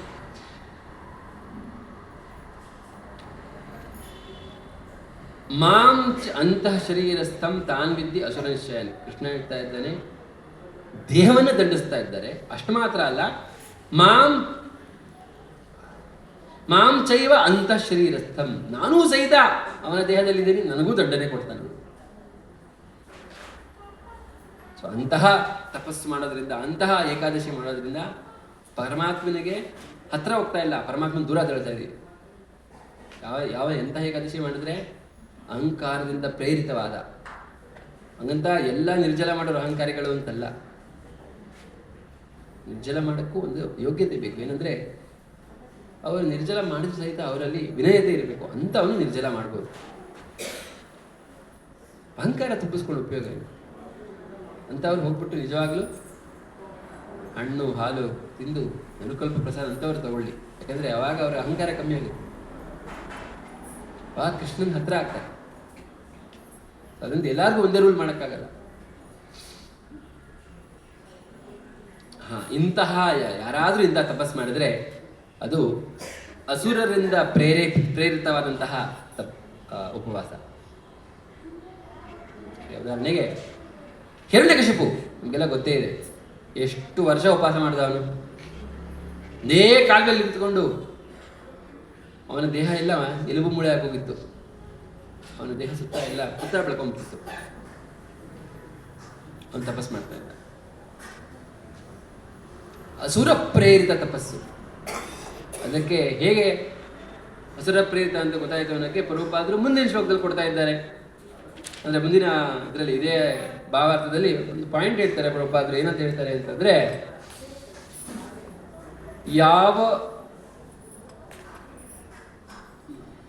ಯಾವುದೇ ವಿಷಯವನ್ನಾದರೂ ನಾವು ಅದರ ಫಲದಿಂದ ನೋಡಬೇಕು. ಏನಾದರೂ ನಾವು ಅರ್ಥ ಮಾಡ್ಕೋಬೇಕು, ಇದು ಒಳ್ಳೆಯದ ಕೆಟ್ಟದ ಅನ್ನೋಕ್ಕೆ. ಸಾಮಾನ್ಯ ನಾವು ಮಾಡೋ ಕೆಲಸದಲ್ಲಿ ಗೊತ್ತಾಗದೇ ಇರ್ಬೋದು, ಅದರ ಪರಿಣಾಮದಲ್ಲಿ ಗೊತ್ತಾಗುತ್ತೆ. ಉದಾಹರಣೆಗೆ ಹಿರಣ್ಯಕಶಿಪು ತಪಸ್ ಮಾಡ್ತಾ ಇದ್ದಾನೆ, ನೋಡೋಕೋದ್ರೆ ನಾವು ಅವನ ಆದರ್ಶ ಆಗ್ಬೇಕು ನಮ್ಗೆ. ಅವನು ಅಷ್ಟು ಮಾತ್ರ ಅಲ್ಲ, ಹಿರಣ್ಯಕಶಿಪು ಏನು ಮಾಡ್ದ ಅಂತಂದರೆ, ಅವನ ತಮ್ಮ ಹಿರಣ್ಯಾಕ್ಷನ ವಧೆ ಆದಾಗ, ಅವನ ಸಾವಾದಾಗ ಹಿರಣ್ಯಾಕ್ಷನ ಪತ್ನಿಯರಿಗೆ ಅವನು ತತ್ವ ಉಪದೇಶ ಮಾಡ್ತಾನೆ, ಗೀತೆಯ ತತ್ವದ ಉಪದೇಶ ಮಾಡ್ತಾನೆ ಹಿರಣ್ಯಕಶಿಪು. ಸೊ ಗೀತೆಯ ತತ್ವ ಉಪದೇಶ ಮಾಡಿದ ತಕ್ಷಣ ಅದು ಒಳ್ಳೆಯದು ಅಂತ ಏನು ಗ್ಯಾರಂಟಿ ಇಲ್ಲ. ಯಾಕಂದರೆ ಅದರ ಪರಿಣಾಮ ಏನು, ಉಪದೇಶ ಏನೋ ಮಾಡ್ದ, ಅವ್ರನ್ನ ಸೈಲೆಂಟ್ ಮಾಡೋಕ್ಕೆ, ಅಳ್ತಾ ಇದ್ರಲ್ಲ ಸುಮ್ಮನೆ ಆಗಲಿ ಅಂತ ಉಪದೇಶ ಮಾಡ್ದ ಅಷ್ಟೇ ಹೊರತು ಅವನದು ನಂಬಿರಲಿಲ್ಲ. ಅವನಲ್ಲಿ ಭಗವಂತನ ಮೇಲೆ ರೋಷಾವೇಶ ಇನ್ನೂ ಜಾಸ್ತಿ ಆಯಿತು. ಎಷ್ಟು ಜಾಸ್ತಿ ಆಯಿತು ಅಂತಂದರೆ, ಅವನು ಭಗವಂತನನ್ನು ಕೊಲ್ಲಬೇಕು ಅಂತ ಅವನು ತಪಸ್ ಮಾಡಿದ. ಅವನ ಉದ್ದೇಶ ಏನಿತ್ತು, ಭಗವಂತನ ಕೊಲ್ಲಬೇಕು ಅಥವಾ ಭಗವಂತನ ಮೀರಬೇಕು ಅನ್ನೋ ಉದ್ದೇಶ. ಹೇಗೆ ಮೀರೋದು ಸಾಧ್ಯ? ಅವನಿಗೆ ಗೊತ್ತಿರೋದು ಯಾರು? ಬ್ರಹ್ಮದೇವರು. ಬ್ರಹ್ಮದೇವರು ನನಗೆ ಅಂತ ವರ ಕೊಡ್ಬೋದೇನೋ ಅಂತ ಅವನು ಕಲ್ಪನೆ ಮಾಡಿಕೊಂಡು ಚೆನ್ನಾಗಿ ತಪಸ್ ಮಾಡಿದ. ಘೋರಾತಿ ಘೋರ ತಪಸ್ಸು. ಎಂಥ ಘೋರಾತಿ ಘೋರ ತಪಸ್ಸು ಅಂದರೆ, ಅವನು ಮಾಡೋ ತಪಸ್ಸಿನಿಂದ ಇಡೀ ಜಗತ್ತಿಗೆ ತೊಂದರೆ ಆಗ್ತದೆ. ಈ ತೊಂದರೆ ಆಗದಂತೆ ತಡಿಬೇಕಲ್ಲ ಅಂತ ಬ್ರಹ್ಮದೇವರು ಬಂದಿದ್ದು. ಏನು ಅವನು ಮಾಡೋ ತಪಸ್ಸಿನಿಂದ ಆನಂದದಿಂದ ಬ್ರಹ್ಮದೇವರು ಬಂದು ಪ್ರಕಟ ಆಗಿ ವರ ಕೊಟ್ಟಿದ್ದಲ್ಲ. ಇವನಿಗೆ ವರ ಕೊಟ್ಟಿಲ್ಲ ಅಂದರೆ ಇಡೀ ಜಗತ್ತನ್ನು ನಾಶ ಮಾಡ್ತಾನೆ ಇವನು, ಅಯೋಗ್ಯ ಅಂದ್ಬಿಟ್ಟು ವರ ಕೊಡಕ್ಕೆ ಬಂದು ಬ್ರಹ್ಮದೇವರು. ಅಂತಹ ತಪಸ್ಸು ಮಾಡೋದ್ರಿಂದ ಏನಾಗುತ್ತೆ, ನಾಳೆ ಅವನು ಎಂತಹ ಮಹಾರಾಕ್ಷಸ ಆದ ಅಂತಂದರೆ, ಇಡೀ ಜಗತ್ತಿನಲ್ಲಿ ಇರೋ ದೇವಸ್ಥಾನಗಳಲ್ಲೆಲ್ಲ ವಿಷ್ಣು ಮೂರ್ತಿಗಳನ್ನು ತೆಗೆದಾಕಿ ತನ್ನ ಮೂರ್ತಿ ಪ್ರತಿಷ್ಠಾಪನೆ ಮಾಡಿಕೊಂಡ. ಸಾಧು ಸುಂದರನ್ನೆಲ್ಲ ಸದೆ ಬಿಡದ, ಗೋಹತ್ಯೆಗಳನ್ನು ಮಾಡ್ದ, ಬ್ರಾಹ್ಮಣರನ್ನ ಓಡಿಸ್ದ, ಯಜ್ಞಗಳನ್ನು ಮಾಡಕ್ಕೆ ಬಿಡಲಿಲ್ಲ. ಅಥವಾ ಮಾಡಿದ್ರು ನನ್ನ ಹೆಸರು ಹೇಳ್ಕೊಂಡು ಯಜ್ಞ ಮಾಡಿ ಇಂದ. ದೇವಲೋಕಕ್ಕೆ ಹೋಗಿ ದೇವಲೋಕದ ಇಂದ್ರನಂದ ಹಿಡಿದು ಎಲ್ಲರನ್ನೂ ಸರಿ ಹಾಕದ. ನೋಡಿ ಅವನು ಮಾಡಿದ ತಪಸ್ಸಿನ ಫಲ ಏನಾಯಿತು? ಕೇವಲ ಜಗತ್ತಿಗೆ ಕಂಟಕಪ್ರಾಯ ಆಯಿತು, ತೊಂದರೆ ಆಯಿತು ಅಷ್ಟೇ ಅಲ್ವಾ? ಸೊ ಪ್ರಭುಪಾದರು ಅದನ್ನು ಹೇಳ್ತಾ ಇದ್ದಾರೆ, ಯಾವ ರೀತಿ ಉಪವಾಸ ಮಾಡಬೇಕು. ಅದು ಮೊದಲನೇದು. ಎರಡನೇ ಪ್ರಭುಪಾದರು ಹೇಳ್ತಾ ಇದ್ದಾರೆ ಶುಚಿತ್ವ. ಒಟ್ಟು 4 ನಿಯಮಗಳನ್ನು ನಾವು ಅನುಸರಿಸ್ತೀವಿ. ನಮಗೆಲ್ಲ ಗೊತ್ತಿದೆ ಯಾವುದು 4 ನಿಯಮಗಳು ಅನುಸರಿಸೋದು ನಾವು. ಮೊದಲನೇ ನಿಯಮ ಮಾಂಸಾಹಾರ ತ್ಯಜಿಸೋದು. ಎರಡನೇ ನಿಯಮ ಯಾವುದು? ಜೂಜಾಡೋದು ಬಿಡೋದು ಅಥವಾ ಮಾಡದೇ ಇರೋದು. ಮೂರನೇದು ಮದ್ಯಪಾನ ಮಾಡದೇ ಇರೋದು. ನಾಲ್ಕನೇದು ಅನೈತಿಕ ಸಂಘವನ್ನು ಮಾಡದೇ ಇರೋದು. ಪುರುಷರಿಗೆ ಅದು ಸ್ತ್ರೀಯರಾಗುತ್ತೆ, ಸ್ತ್ರೀಯರಿಗೆ ಪುರುಷ ಆಗುತ್ತೆ. ಇಂತಹ ಅನೈತಿಕ ಸಂಘಗಳನ್ನು ಮಾಡಿದೆ. 4 ನಿಯಮಗಳನ್ನು ಹಾಕಿಕೊಟ್ಟಿದ್ದಾರೆ. ಯಾಕೆ ಧರ್ಮದ ಅಡಿಪಾಯ ಅದು. ಅದಿಲ್ಲದೆ ಧರ್ಮದ ನಿಲ್ಲಕ್ಕೆ ಸಾಧ್ಯ ಇಲ್ಲ. ಅದೇ ರೀತಿ ಈ 4 ಅಡಿಪಾಯ ಇಲ್ಲದೆ ನಮ್ಮ ಭಕ್ತಿ ಚೆನ್ನಾಗಿ ಮಾಡೋಕ್ಕೆ ಸಾಧ್ಯ ಇಲ್ಲ. ಫೌಂಡೇಶನ್ ಇದು ಮಾಡಿದ ತಕ್ಷಣ ನಮ್ಮ ಭಕ್ತಿ ಚೆನ್ನಾಗಾಯ್ತು ಅಂತ ಅಲ್ಲ, ಆದರೆ ಇದು 4 ಇಲ್ಲದೆ ಹೋದರೆ ನಮಗೆ ಭಕ್ತಿ ಮಾಡೋಕ್ಕಾಗಲ್ಲ ಸರಿಯಾಗಿ. ಆಯ್ತಾ? ಆಯ್ತಪ್ಪ, ನನಗೆ ಈ ಫೌಂಡೇಶನ್ ಚೆನ್ನಾಗಿ ಕಟ್ಟಕ್ಕೆ ಬರಲ್ಲ, ನನಗೆ ಒಳ್ಳೆ ತಪಸ್ ಮಾಡೋಕ್ಕೆ ಬರಲ್ಲ ಅಂದರೆ ಕೃಷ್ಣನ್ನೇ ಕೇಳ್ಕೊಳ್ಳಿ ಶಕ್ತಿಗೋಸ್ಕರ. ಕೃಷ್ಣನಲ್ಲೇ ಪ್ರಾರ್ಥನೆ ಮಾಡ್ಕೊಳ್ಳಿ. ನಿಮ್ಮ ಹೃದಯದಲ್ಲೇ ಕೂತ್ಕೊಂಡಿದ್ದಾನೆ ಕೃಷ್ಣ, ಎಲ್ಲೋ ಹೋಗ್ಬೇಕಾಗಿಲ್ಲ. ದೇವಸ್ಥಾನಕ್ಕೆ ಬನ್ನಿ, ಅಲ್ಲೂ ಪ್ರಾರ್ಥನೆ ಮಾಡಿ. ಯಾಕಂದರೆ ಅಲ್ಲೂ ಅರ್ಚಾವಿಗ್ರಹದಲ್ಲೂ ಪ್ರಕಟ ಆಗಿದ್ದಾನೆ ಕೃಷ್ಣ. ಸರಳವಾಗಿ ಅವನನ್ನು ಕನೆಕ್ಟ್ ಮಾಡ್ಕೋಬೋದು. ನಮ್ಮ ಅಂತರಂಗದಲ್ಲಿರುವಂಥ ಭಗವಂತನ ಕನೆಕ್ಟ್ ಮಾಡ್ಕೊಳ್ಳೋಕೆ ನಮ್ಗೆ ಗೊತ್ತಿಲ್ಲ. ಯಾಕಂದರೆ ನನ್ನ ಮನಸ್ಸು ಮಧ್ಯದಲ್ಲಿದೆ. ಮನಸ್ಸು ನನಗೆ ಅಂತರಂಗದಲ್ಲಿರೋ ಕೃಷ್ಣನ ಅವನ ಜೊತೆ ಮಾತಾಡೋಕ್ಕೆ ಅವಕಾಶ ಮಾಡ್ತಾ ಇಲ್ಲ. ಯಾಕಂದರೆ ಚಂಚಲವಾದ ಮನಸ್ಸು ಕಣ್ಮುಚ್ಕೊಂಡ್ರೆ ಎಲ್ಲೆಲ್ಲೋ ಕರ್ಕೊಂಡು ಹೋಗ್ಬಿಡುತ್ತೆ. ಅದಕ್ಕೆ ದೇವಸ್ಥಾನಕ್ಕೆ ಬನ್ನಿ, ಅಲ್ಲಿ ಅರ್ಚಾವಿಗ್ರಹ ರೂಪದಲ್ಲಿ ಭಗವಂತ ಬಹಳ ನಮಗೋಸ್ಕರ ಅವನು ಪ್ರಕಟ ಆಗಿದ್ದಾನೆ. ಅವನ ಕೃಪೆಯನ್ನು ಸುಲಭವಾಗಿ ಸಿಗಲಿ ಅಂತ. ಎಲ್ಲೋ ಕೇಳ್ತಾರೆ, ಏನು ಭಗವಂತ ಇವೆಲ್ಲ ಮೂರ್ತಿ ಪೂಜೆ ಮಾಡ್ತೀರಾ? ಏನೂ ಗೊತ್ತೇ ಇಲ್ಲ. ಮೂರ್ತಿ ಪೂಜೆ ಅಂತ ಏನು ಅಂತಲೂ ಗೊತ್ತಿಲ್ಲ ಅವ್ರಿಗೆ. ನೀವೆಲ್ಲ ಮೂರ್ತಿ ಪೂಜಕರು, ಭಗವಂತನ ಒಂದು ಮೂರ್ತಿಯಲ್ಲಿ ನೀವು ಬಂಧಿಸ್ತಾ ಇದ್ದೀರಾ ಅಂತ ಅವಹೇಳನ ಮಾಡ್ತಾರೆ ಎಷ್ಟೋ ಬಾಕಿ ಧರ್ಮದವರು, ಅನ್ಯ ಧರ್ಮೀಯರು. ಅವ್ರಿಗೆ ಭಗವಂತ ಸರ್ವವ್ಯಾಪಿ ಹೌದು, ಅವನು ಆಧ್ಯಾತ್ಮಿಕ ಪ್ರಪಂಚದಲ್ಲೇ ನೆಲೆಸ್ತಾನೆ, ಅದು ಸತ್ಯ. ಆದರೆ ಅವನ ಇಚ್ಛೆ ಮೇರೆಗೆ ಅವನು ಎಲ್ಲಿ ಬೇಕಾದ್ರೆ ಪ್ರಕಟ ಆಗ್ಬೋದು, ಯಾವ ರೀತಿ ಬೇಕಾದ್ರೆ ಪ್ರಕಟ ಆಗ್ಬೋದು. ನಮ್ಮ ಶಾಸ್ತ್ರಗಳಲ್ಲಿ ಈ ರೀತಿ ಪ್ರಕಟ ಆಗ್ತೀನಿ ಅಂತ ಅವನೇ ಕೊಟ್ಟಿರಬೇಕಾದ್ರೆ ಈ ಒಂದು ರೂಪದಲ್ಲಿ ನನ್ನ ಪ್ರತಿಮೆಯನ್ನು ನಿರ್ಮಾಣ ಮಾಡಿ ಅದರಲ್ಲಿ ಶಾಸ್ತ್ರೀಯವಾಗಿ ಶುದ್ಧ ಭಕ್ತರು ನನ್ನನ್ನು ಅಲ್ಲಿ ಕರೆದ್ರೆ, ಪ್ರಾಣ ಪ್ರತಿಷ್ಠಾಪನೆ ಮಾಡಿದ್ರೆ ಖಂಡಿತ ಬರ್ತೀನಿ ಅಂತ ಭಗವಂತನೇ ಹೇಳಿರ್ಬೇಕಾದ್ರೆ ನಾವ್ಯಾರು ನೀವ್ಯಾರು ಅದನ್ನು ಪ್ರಶ್ನೆ ಮಾಡೋಕ್ಕೆ? ಆ ಪ್ರೋಸೆಸ್ನ ಕರೆಕ್ಟಾಗಿ ಫಾಲೋ ಮಾಡಿದ್ರೆ ಖಂಡಿತವಾಗ್ಲೂ ಭಗವಂತ ಅಲ್ಲಿ ಬಂದು ನೆಲೆಸ್ತಾನೆ. ನೆಲೆಸೋದು ಮಾತ್ರ ಅಲ್ಲ, ಸುಲಭವಾಗಿ ನಮಗೆ ಎಟಕ್ತಾನೆ ಕೈಗೆ. ಇಲ್ಲ ಅಂದರೆ ನಾವು ಆಧ್ಯಾತ್ಮಿಕ ಬಂತಂಕ ಹೋಗಿ ನೋಡ್ಬೇಕಷ್ಟೇ, ನಮ್ಮ ಕಣ್ಣಿಗೆ ಕಾಣೋದಿಲ್ಲ ಅವನು. ಇಲ್ಲ ಅಂದರೆ ಅಥವಾ ಶುದ್ಧ ಭಕ್ತರು ಸ್ಥಾವರ ಜಂಗಮ ದೇಕಿ ನದೇಕಿ ತಾರ ಮೂರ್ತಿ ಸರ್ವತ್ರಾಯ ಇಷ್ಟದೇವ ಸ್ಫೂರ್ತಿ ಅಂತ ಶುದ್ಧ ಭಕ್ತರಿಗೆ ಎಲ್ಲ ಕಡೆನೂ ಕಾಣ್ತಾನಪ್ಪ ಅವನು. ನಿಂತಿದ್ರೆ ಕಾಣ್ತಾನೆ, ಕೂತಿದ್ರೆ ಕಾಣ್ತಾನೆ, ಇನ್ನೊಬ್ಬರು ಭಕ್ತರನ್ನು ನೋಡಿದ್ರೆ ಸಹಿತ ಅಲ್ಲಿ ಕೃಷ್ಣನ್ ಕಾಣ್ತಾನೆ ಅವನು. ಅದು ಶುದ್ಧ ಭಕ್ತರ. ಅವರಿಗೆ ಭಗವಂತ ದೇಹದಲ್ಲೂ ಇದ್ದಾನೆ, ಮಂದಿರದಲ್ಲೂ ಇದ್ದಾನೆ, ಹೊರಗಡೆಯೂ ಇದ್ದಾನೆ. ಆದರೆ ನಮಗೆ ಹೊರಗಡೆ ಹೋದರೆ ಎಲ್ಲ ಬಿಲ್ಬೋರ್ಡ್ಸ್ ಕಾಣುತ್ತೆ, ಇಲ್ಲಿ ಭಗವಂತ ಕಾಣ್ತಾನೆ ಅಲ್ವಾ? ಎಲ್ಲ ಬೇರೆ ಬೇರೆ ಅಂಗಡಿಗಳು ಕಾಣುತ್ತೆ, ಅಂಗಡಿಗಳ ಮೇಲೆ ಇರುವಂಥ ಬೇರೆ ಬೇರೆ ಚಿತ್ರಗಳು ಕಾಣುತ್ತೆ. ನಮಗೆಲ್ಲ ಕಡೆ ಭಗವಂತ ಕಾಣೋದಿಲ್ಲ. ಅದಕ್ಕೆ ನಮಗೋಸ್ಕರ ಅಂತ ಮಂದಿರದಲ್ಲಿ ಸತ್ವಗುಣ ಪ್ರಧಾನ. ಅಲ್ಲಿ ನಮಗೆ ಸರಳವಾಗಿ ಈ ವಿಚಾರಗಳನ್ನು ನಾವು ಚರ್ಚೆ ಮಾಡ್ಬೋದು. ಅದೇ ವಿಚಾರಗಳನ್ನ ನಾವು ಕೂತ್ಕೊಂಡು ಎಲ್ಲ ಒಂದು ಹೋಟ್ಲಲ್ಲಿ ಈ ಥರ ಚರ್ಚೆ ಮಾಡೋಕ್ಕಾಗತ್ತಾ? ಯೋಚನೆ ಮಾಡಿ. ಈ ಥರ ಒಂದು ಉತ್ತಮವಾದಂತಹ ಸಾತ್ವಿಕ ವಾತಾವರಣ ನಿರ್ಮಾಣ ಮಾಡೋಕ್ಕೋಸ್ಕರ ಒಂದು ಮಂದಿರ ಅಂತ ಇರುತ್ತೆ. ಮತ್ತು ಅಲ್ಲಿ ಭಗವಂತ ಸರಳವಾಗಿ ನಮ್ಮ ಕೈಗೆ ಇಟ್ಟಿರ್ತಾನೆ ಅಲ್ವಾ? ಸೊ ಈ ರೀತಿಯಾಗಿ 4 ನಿಯಮಗಳನ್ನು ಪಾಲನೆ ಮಾಡಿದ್ರೆ ಅದು ನಮ್ಮ ಧರ್ಮದ ಅಡಿಪಾಯ. ಅದರ ಮೇಲೆ ಭಕ್ತಿನ ಚೆನ್ನಾಗಿ ನಾವು ಮಾಡಬಹುದು. ಸೊ ಅದರಿಂದ 4 ನಿಯಮಗಳಲ್ಲಿ ಮೊದಲನೇದು ನಾವು ಏನು ಅರ್ಥ ಮಾಡ್ಕೊಂಡ್ವಿ ಅಂದರೆ ತಪಸ್ಸು ಮಾಡೋದ್ರಿಂದ ಧರ್ಮದ ನಮ್ಮ 4 ನಿಯಮಗಳಿದೆ. ಯಾವ ನಿಯಮದಿಂದ ನಾವು ಆಚರಣೆ ಮಾಡ್ತಾ ಇದ್ದೀವಿ? ಒಂದು ಏಕಾದಶಿ ಮಾಡ್ತಾ ಇದ್ದೀವಿ, ಅದೆಲ್ಲ ಡಿಸ್ಕಸ್ ಮಾಡಾಯಿತು. ಇನ್ನು ಈ 4ರಲ್ಲಿ ಯಾವ ನಿಯಮ ಪಾಲನೆ ಮಾಡೋದ್ರಿಂದ ನಾವು ಈ ತಪಸ್ಸನ್ನು ಕಾಪಾಡ್ಕೋತಾ ಇದ್ದೀವಿ ಅಥವಾ ತಪಸ್ಸು ಮಾಡುವಂತಹ ಶಕ್ತಿಯನ್ನು ಕಾಪಾಡ್ಕೋತಾ ಇದ್ದೀವಿ? ಹೇಳ್ಬೋದಾ ಯಾರಾದರೂ? ಆಯಿತು, ಬ್ರಹ್ಮಚರ್ಯ ಇದೆ. ಆದರೆ ನಿಮಗೆ ಬ್ರಹ್ಮಚರ್ಯ ಮಾಡೋಕ್ಕೆ ತಪಸ್ ಮಾಡೋ ಶಕ್ತಿ ಇದ್ರೆ ತಾನೇ ಮಾಡ್ತೀರಾ. ತಪಸ್ ಮಾಡೋ ಶಕ್ತಿ ಇಲ್ಲ ಅಂದರೆ ಬ್ರಹ್ಮಚರ್ಯ ಹೆಂಗೆ ಮಾಡ್ತೀರಾ ಅಲ್ವಾ? ಆ ತಪಸ್ ಮಾಡೋ ಆ ಶಕ್ತಿಯನ್ನು ಕಾಪಾಡ್ಕೋಬೇಕು ಅಂದರೆ ನಾವು ಏನು ಮಾಡಬೇಕು? ಯಾವ ನಿಯಮ ಪ್ರಭುಪಾದರು ಹಾಕೊಟ್ಟಿದ್ದಾರೆ ಆ ನಿಯಮದಿಂದ ನಾವು ನಮ್ಮ ತಪಸ್ಸು ಮಾಡೋ ಶಕ್ತಿಯನ್ನು ಕಾಪಾಡ್ಕೋಬಹುದು. ಅಲ್ಲಿ 4 ನಿಯಮಗಳು ಚರ್ಚೆ ಮಾಡಿದ್ವಿ. ಈಗ ಯಾವ್ದು? ಮಾಂಸಾಹಾರ ತ್ಯಜಿಸೋದು, ಮದ್ಯಪಾನ ತ್ಯಜಿಸೋದು, ಜೂಜಾಟ ತ್ಯಜಿಸೋದು, ಹಾಗೂ 4ನೇದು ಅದು ಅನೈತಿಕ ಸಂಘಗಳನ್ನ ತ್ಯಜಿಸೋದು. ಈ 4 ನಿಯಮಗಳು ನಮಗೆ ಹೇಳ್ತಾರೆ ಇಸ್ಕಾನಲ್ಲಿ ಫಾಲೋ ಮಾಡಿ ಅಂತ ಪ್ರಭುಪಾದರು. ಮತ್ತು ಇದಕ್ಕೆ ಮುಂಚೆನೂ ಇತ್ತು, ಬಟ್ ಶಾಸ್ತ್ರೀಯವಾದ ಕನೆಕ್ಷನ್ ಇದೆ, ಸುಮ್ಮನೆ ಹೇಳಿದ್ದಲ್ಲ ಅದು. ಈ 4 ನಿಯಮಗಳಲ್ಲಿ ಯಾವ ನಿಯಮದಿಂದ ನಮ್ಮ ತಪಸ್ಸು ಮಾಡುವಂತಹ ಶಕ್ತಿ ಅದನ್ನು ಕಾಪಾಡ್ಕೊಂಡಂಗೆ ಆಗತ್ತೆ? ಯಾವ ನಿಯಮ ಅದು? ಯೋಚನೆ ಮಾಡಿ.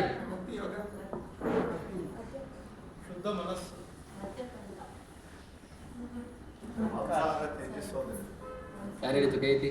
ಹಾಂ, ಕರೆಕ್ಟಾಗಿ ಹೇಳಿದ್ದಾರೆ. ಮಾಂಸಾಹಾರ ತ್ಯಜಿಸಬೇಕು.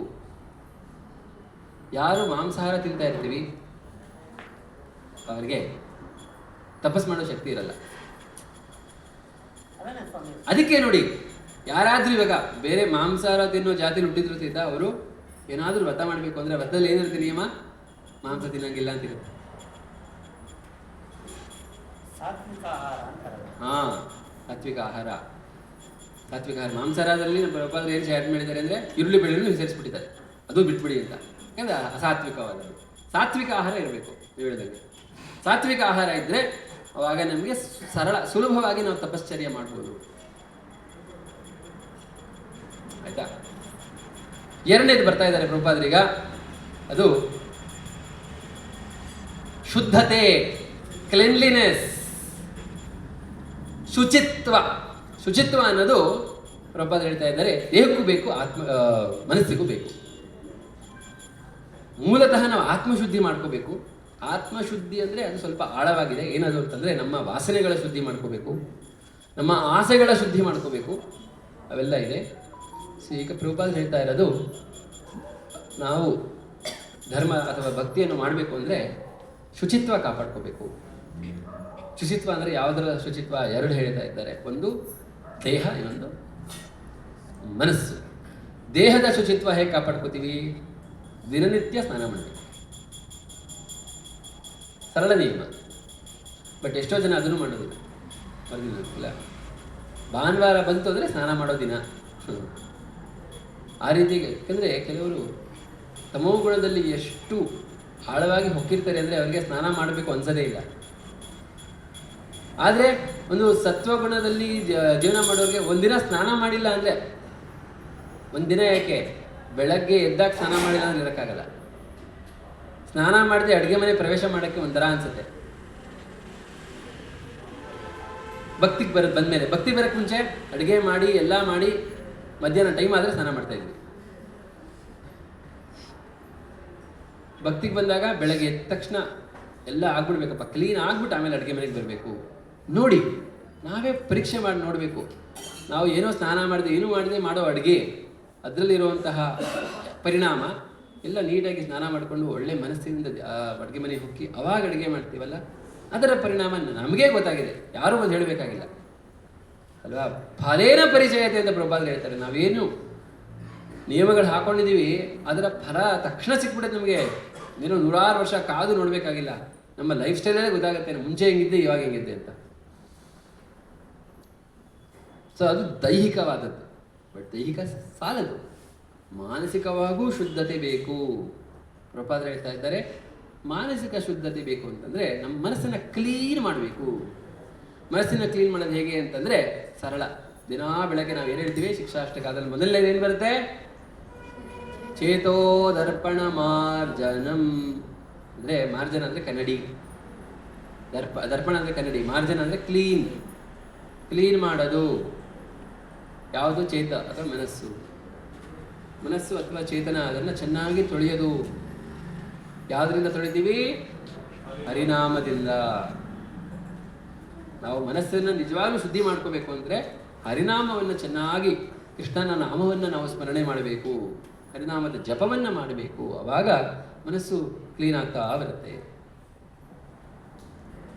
ಪ್ರಭುಪಾದರು ಹೇಳ್ತಾ ಇದ್ದಾರೆ, ಮನಸ್ಸಿನಲ್ಲಿ ಅಂಟಿಕೊಂಡಿರುವ ಧೂಳನ್ನು, ಮನಸ್ಸು ಎನ್ನುವ ಕನ್ನಡಿಯ ಮೇಲೆ ಅಂಟಿಕೊಂಡಿರುವ ಧೂಳನ್ನು ನಾವು ಸರಳವಾಗಿ ಸುಲಭವಾಗಿ ತೆಗೆಯೋಕ್ಕೆ ಸಾಧ್ಯ ಇಲ್ಲ.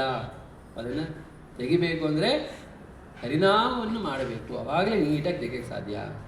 ಪ್ರಭುಪಾದರು ಹೇಳ್ತಾ ಇದ್ದಾರೆ, ಈ ನಾಸ್ತಿಕ ನಾಗರಿಕತೆಯಲ್ಲಿ ಖಂಡಿತವಾಗಲೂ ಮನಸ್ಸನ್ನು ತೊಳೆಯೋಕ್ಕೆ ಶಕ್ತಿನೇ ಇಲ್ಲ. ಯಾಕೆಂದರೆ ಅವರಿಗೆ ಭಗವಂತನ ಮೇಲೆ ನಂಬಿಕೆನೇ ಇಲ್ಲ. ಇನ್ನು ಭಗವಂತನ ನಾಮ ಎಲ್ಲಿ ತಗೋತಾರೋ? ಇನ್ನು ಅವರ ಮನಸ್ಸು ಕೊಳಕಾಗಿರುತ್ತೆ. ಆದರೆ ಅವ್ರಿಗೆ ಗೊತ್ತೇ ಆಗಿರಲ್ಲ ಕೊಳಕಾಗಿದೆ ಅಂತ. ಆದರೆ ನನ್ನ ಮನಸ್ಸು ಕೊಳಕಾಗಿದೆಯಪ್ಪ ಅಂದರೆ ಯಾರು ಹೇಳಿದ್ದು ನನಗೆ ಅಂತ ಕೇಳ್ತಾರೆ. ಅವ್ರಿಗೆ ಅದು ಗೊತ್ತೇ ಇರಲ್ಲ. ಅದೇ ನಾವು ಭಕ್ತಿಗೆ ಬಂದಾಗ ಒಂದು ಕೆಟ್ಟ ಆಲೋಚನೆ ನಮ್ಮ ಮನಸ್ಸಿಗೆ ಬಂದರೆ ಅಯ್ಯೋ ಅಂತ ಕೆಟ್ಟ ಆಲೋಚನೆ ಬರ್ತಾ ಇದೆಯಲ್ಲಪ್ಪ, ನಮಗೆ ಒಂಥರ ಕೀಳರಿಮೆ ಅಥವಾ ಪಾಪ ಪ್ರಜ್ಞೆ ಕಾಡುತ್ತೆ. ಎಲ್ಲರಿಗೆ ಕಾಡುತ್ತೆ ಕೈ ಎತ್ತಿ ಅಲ್ವಾ? ಕೆಟ್ಟ ಆಲೋಚನೆ ಬಂದರೆ ಸಹ ಗೊತ್ತಾಗ್ಬಿಡುತ್ತೆ ನನಗೆ. ಇನ್ನೆಷ್ಟೋ ಸರಿ ಅನ್ಸುತ್ತೆ, ನಾನು ಭಕ್ತಿಗೆ ಬರೋಕ್ಕೆ ಮುಂಚೆ ನನಗೆ ಕೆಟ್ಟ ಆಲೋಚನೆಗಳೇ ಬರ್ತಾ ಇರಲಿಲ್ಲ, ಇವಾಗ ಕೆಟ್ಟ ಆಲೋಚನೆ ಬರ್ತಾ ಇದೆ. ಇಲ್ಲ ಸರ್, ಕೆಟ್ಟ ಆಲೋಚನೆ ಬಂದರೂ ಅದು ಕೆಟ್ಟದು ಅಂತ ಗೊತ್ತಾಗ್ತಾನೆ ಇರಲಿಲ್ಲ. ಭಕ್ತಿಗೆ ಬಂದಮೇಲೆ ಭಕ್ತಿ ಮಾಡಿದ್ರೆ ಗೊತ್ತಾಯ್ತು ನಿಮಗೆ ಇದು ಕೆಟ್ಟದು ಅಂತ ಗೊತ್ತು, ಅದಕ್ಕೆ ಪಾಪ ಪ್ರಜ್ಞೆ ಬರ್ತಾ ಇದೆ. ಗೊತ್ತಾಯ್ತಾ? ಆ ರೀತಿಯಾಗಿ ಅದೊಂದು ಏಳಿಗೆ. ಮುಂಚೆ ನಾನು ತಪ್ಪು ಮಾಡ್ತಾ ಇದ್ದೆ ಅಂತ ಗೊತ್ತೇ ಇರಲಿಲ್ಲ, ಇವಾಗ ಅಟ್ಲೀಸ್ಟ್ ತಪ್ಪು ಅಂತ ಗೊತ್ತಾಗ್ತಾ ಇದೆ. ಅದನ್ನು ತಡಿತೀನಿ ಮುಂದೆ ಹೋಗ್ತಾ ಹೋಗ್ತಾ. ಯಾವಾಗ ಭಕ್ತಿ ಮಾಡ್ತಾ ಮಾಡ್ತಾ ನನಗೆ ಅಂತಃಶಕ್ತಿ ಬೆಳವಣಿಗೆ ಆಗುತ್ತೋ ಆವಾಗ ಭಗವಂತನ ಕೃಪೆಯಿಂದ ಇದನ್ನೆಲ್ಲ ನಾವು ಈ ಕೆಟ್ಟ ಆಲೋಚನೆಗಳನ್ನು ದೂರ ಇಡಬಹುದು.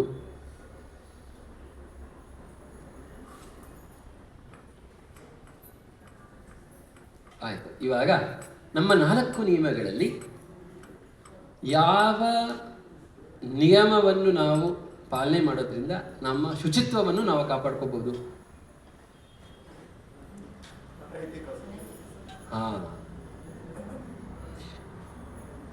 ಅನೈತಿಕ ಸಂಬಂಧ ಮಾಡ್ತೀವಲ್ಲ, ಅದು ನಮ್ಮ ಮನಸ್ಸನ್ನು ಹೆಚ್ಚು ಕೊಳಕು ಮಾಡಿಬಿಡುತ್ತೆ.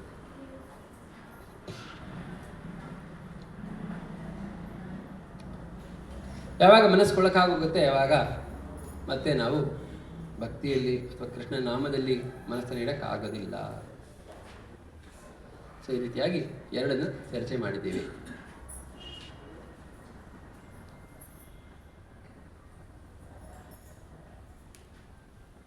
ಪರ್ಪಸ್ ಮತ್ತೆ ಹೇಳ್ತಾರೆ, ನಾವು ತಪಸ್ಸು ಈಗ ಮಾಂಸಾಹಾರ ತ್ಯಜಿಸಿ ತಪಸ್ಸು ಮಾಡಕ್ಕೆ ಸುಲಭ ಆಗುತ್ತೆ, ಮಾಡ್ಬೋದು, ಕರೆಕ್ಟು. ಆದರೆ ನಾನು ತಪಸ್ಸು ಮಾಡ್ತಾ, ಉದಾಹರಣೆಗೆ ನಾನು ಬರೀ ವೆಜಿಟೇರಿಯನ್ ಅಪ್ಪ ಅಂತ ಅದ್ರ ಏನಾದ್ರೂ ನಾವು ಜಂಬ ಪಡ್ಕೊಂಡ್ರೆ ಆ ಮಾಡಿದ ಫಲ ಎಲ್ಲ ಹೋಯ್ತು.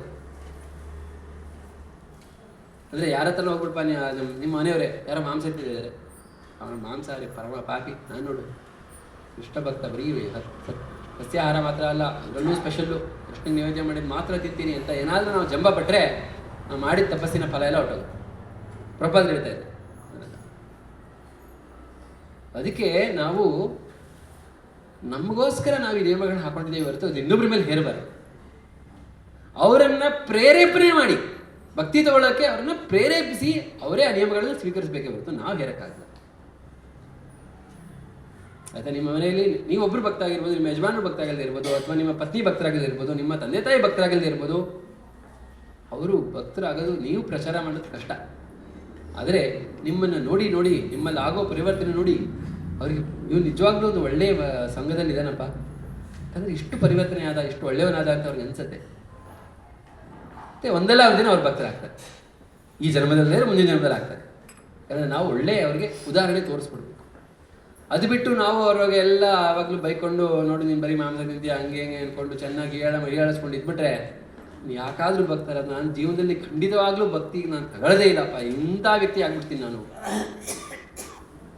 ಅರ್ಥ ಆಯ್ತಲ್ಲ ಸ್ವಲ್ಪ? ಸೊ ನಾವು ಯಾವ ರೀತಿ ಅವರಿಗೆ ತೋರಿಸ್ತೀವಿ ಅಂದರೆ ಅವ್ರೇನು ಬಂದು ಇಸ್ಕಾನಲ್ಲಿ ಏನೇ ನೋಡಲ್ಲ, ಬಟ್ ನಿಮ್ಮನ್ನು ನೋಡ್ತಾರೆ. ನೀವು ಮುಂಚೆ ಹೆಂಗಿದ್ರಿ ಇವಾಗ ಹೆಂಗಾದ್ರಿ ನೋಡ್ತಾರೆ. ಅದರಲ್ಲಿ ಒಳ್ಳೆ ಪಾಸಿಟಿವ್ ಚೇಂಜ್ ಇದ್ದರೆ ಇಸ್ಕಾನ್ ಬಗ್ಗೆ ಒಳ್ಳೆಯ ಅಭಿಪ್ರಾಯ ಬೆಳೆಸ್ಕೊತಾರೆ. ಅದರಲ್ಲಿ ನೆಗೆಟಿವ್ ಚೇಂಜ್ ಇದ್ದರೆ ಬೇಡಪ್ಪ ಬೇಡ ಇಸ್ಕಾನ್ ಕತೆ ಬೇಡ ಅಂತ ಅಲ್ವಾ? ಅದಕ್ಕೆ ನಮ್ಮ ಜವಾಬ್ದಾರಿ ಇದೆ. ಇಸ್ಕಾನ್ಗೆ ಬಂದಮೇಲೆ ಗೊತ್ತೋ ಗೊತ್ತಿಲ್ಲದೇನೋ ನಾವು ಇಸ್ಕಾನ್ ಪ್ರತಿನಿಧಿಸ್ತಾ ಇದ್ದೀವಿ. ನಮ್ಗೆ ರಿವಿಲ್ದೇನೆ ಜನ ನಮ್ಮನ್ನು ಇಸ್ಕಾನ್ ಜೊತೆ ಹೋಲಿಕೆ ಮಾಡಿಬಿಟ್ಟಿದ್ದಾರೆ ಅಲ್ವಾ? ಅದೇ ನಮ್ಮ ಕರ್ತವ್ಯ. ಸರಿಯಾಗಿ ನಿಯಮಗಳನ್ನು ಪಾಲನೆ ಮಾಡೋದು ನಮ್ಮ ಕರ್ತವ್ಯ.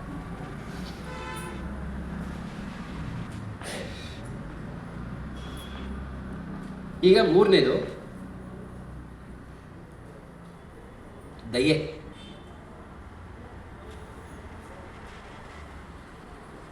ಯಾವ ನಿಯಮವನ್ನು ಪಾಲನೆ ಮಾಡೋದ್ರಿಂದ ನಮ್ಮ ಈ ದಯಾ ಗುಣ ಕಾಪಾಡ್ಕೋಬೋದು? ಮಾಂಸಾಹಾರದಾಗಲೇ ಆಯಿತು ತಪಸ್ಸು.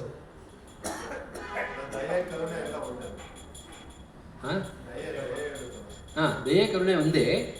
ನಮ್ಮಲ್ಲಿ ಈ ದಯಾಭಾವ ಕಾಪಾಡ್ಕೋಬೇಕು ಅಂದರೆ ಯಾವ ನಿಯಮ ಪಾಲನೆ ಮಾಡೋದ್ರಿಂದ ಈ ದಯಾಭಾವ ಕಾಪಾಡ್ಕೋಬೋದು?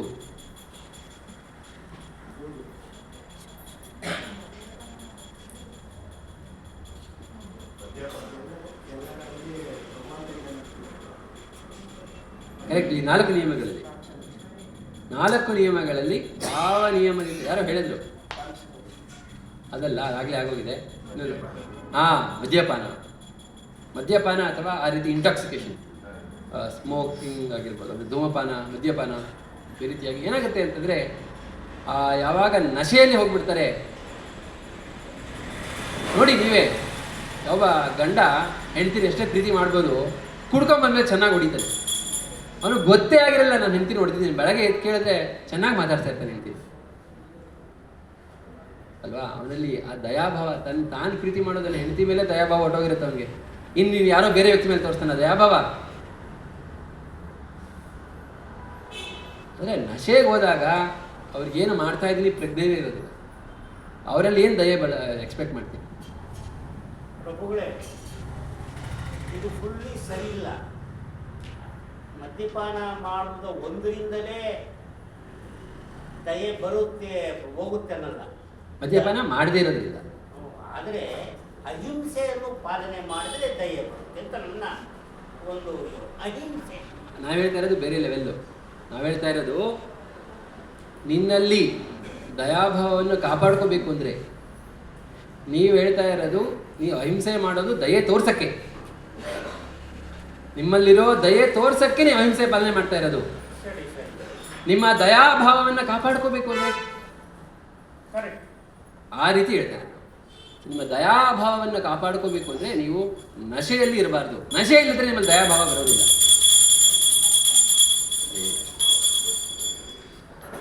ಆಯ್ತಾ? ಕಡೆಯದಾಗಿ 4ನೇದು ಉಳಿದಿರೋದು ಯಾವುದು ಅಂತಂದರೆ ನಮ್ಮ ಸತ್ಯತೆ, ಸತ್ಯಸಂಧತೆ, ಸತ್ಯವಾದದನ್ನು ಕಾಪಾಡ್ಕೋಬೇಕು. ಅಂದರೆ ಯಾವ ನಿಯಮನ ಪಾಲನೆ ಮಾಡ್ತಾ ಇದ್ದೀವಿ? ಯಾಕಂದರೆ ಜೂಜಾಟದಲ್ಲಿ ಇರೋದೇ ಬರೀ ಸುಳ್ಳು, ಮೋಸ, ವಂಚನೆ. ಜೂಜಾಟ ನಿಂತಿರೋದೇ ಅದ್ರ ಮೇಲೆ ಅಲ್ವಾ, ಎಲ್ಲರಿಗೂ ಗೊತ್ತಿದೆ. ಸೊ ಅದರಿಂದ ಪ್ರಭುಪಾದರು ಹಾಕೊಟ್ಟರು ಈ 4 ನಿಯಮಗಳು ಹೇಗೆ ಈ 4 ಧರ್ಮದ ಅಡಿಪಾಯಗಳನ್ನು ಕಾಪಾಡುತ್ತೆ. ಮತ್ತು ಈಗ ಕಲಿಯುಗದಲ್ಲಿ ಒಂದು ಮಾತ್ರ ಇದೆ ಅಂತ ಹೇಳ್ತೀವಿ, ಅದು ಸತ್ಯತೆ. ಬಾಕಿ 3 ನಷ್ಟ ಆಗೋಗಿದೆ ಅಂತ ಹೇಳ್ತಾರೆ. ಅಂದರೆ ನಾವು ಅದನ್ನು ಪಾಲನೆ ಮಾಡೋಕ್ಕಾಗಲ್ಲ ಅಂತಲ್ಲ, ಆದರೆ ಒಂದು ವಾತಾವರಣದಲ್ಲಿ, ಕಲಿಯುಗದ ವಾತಾವರಣದಲ್ಲಿ ಇವಾಗ ನೋಡಿ ಯಾವುದು ಹೆಚ್ಚಾಗಿ ಆಗ್ತಾ ಇದೆ ಅಂತ. ಮಾಂಸಾಹಾರ ಭಕ್ಷಣೆ ಮುಂಚೆ ಆದರೆ ತುಂಬ ರೆಗ್ಯುಲೇಟ್ ಆಗಿರ್ತಾ ಇತ್ತು.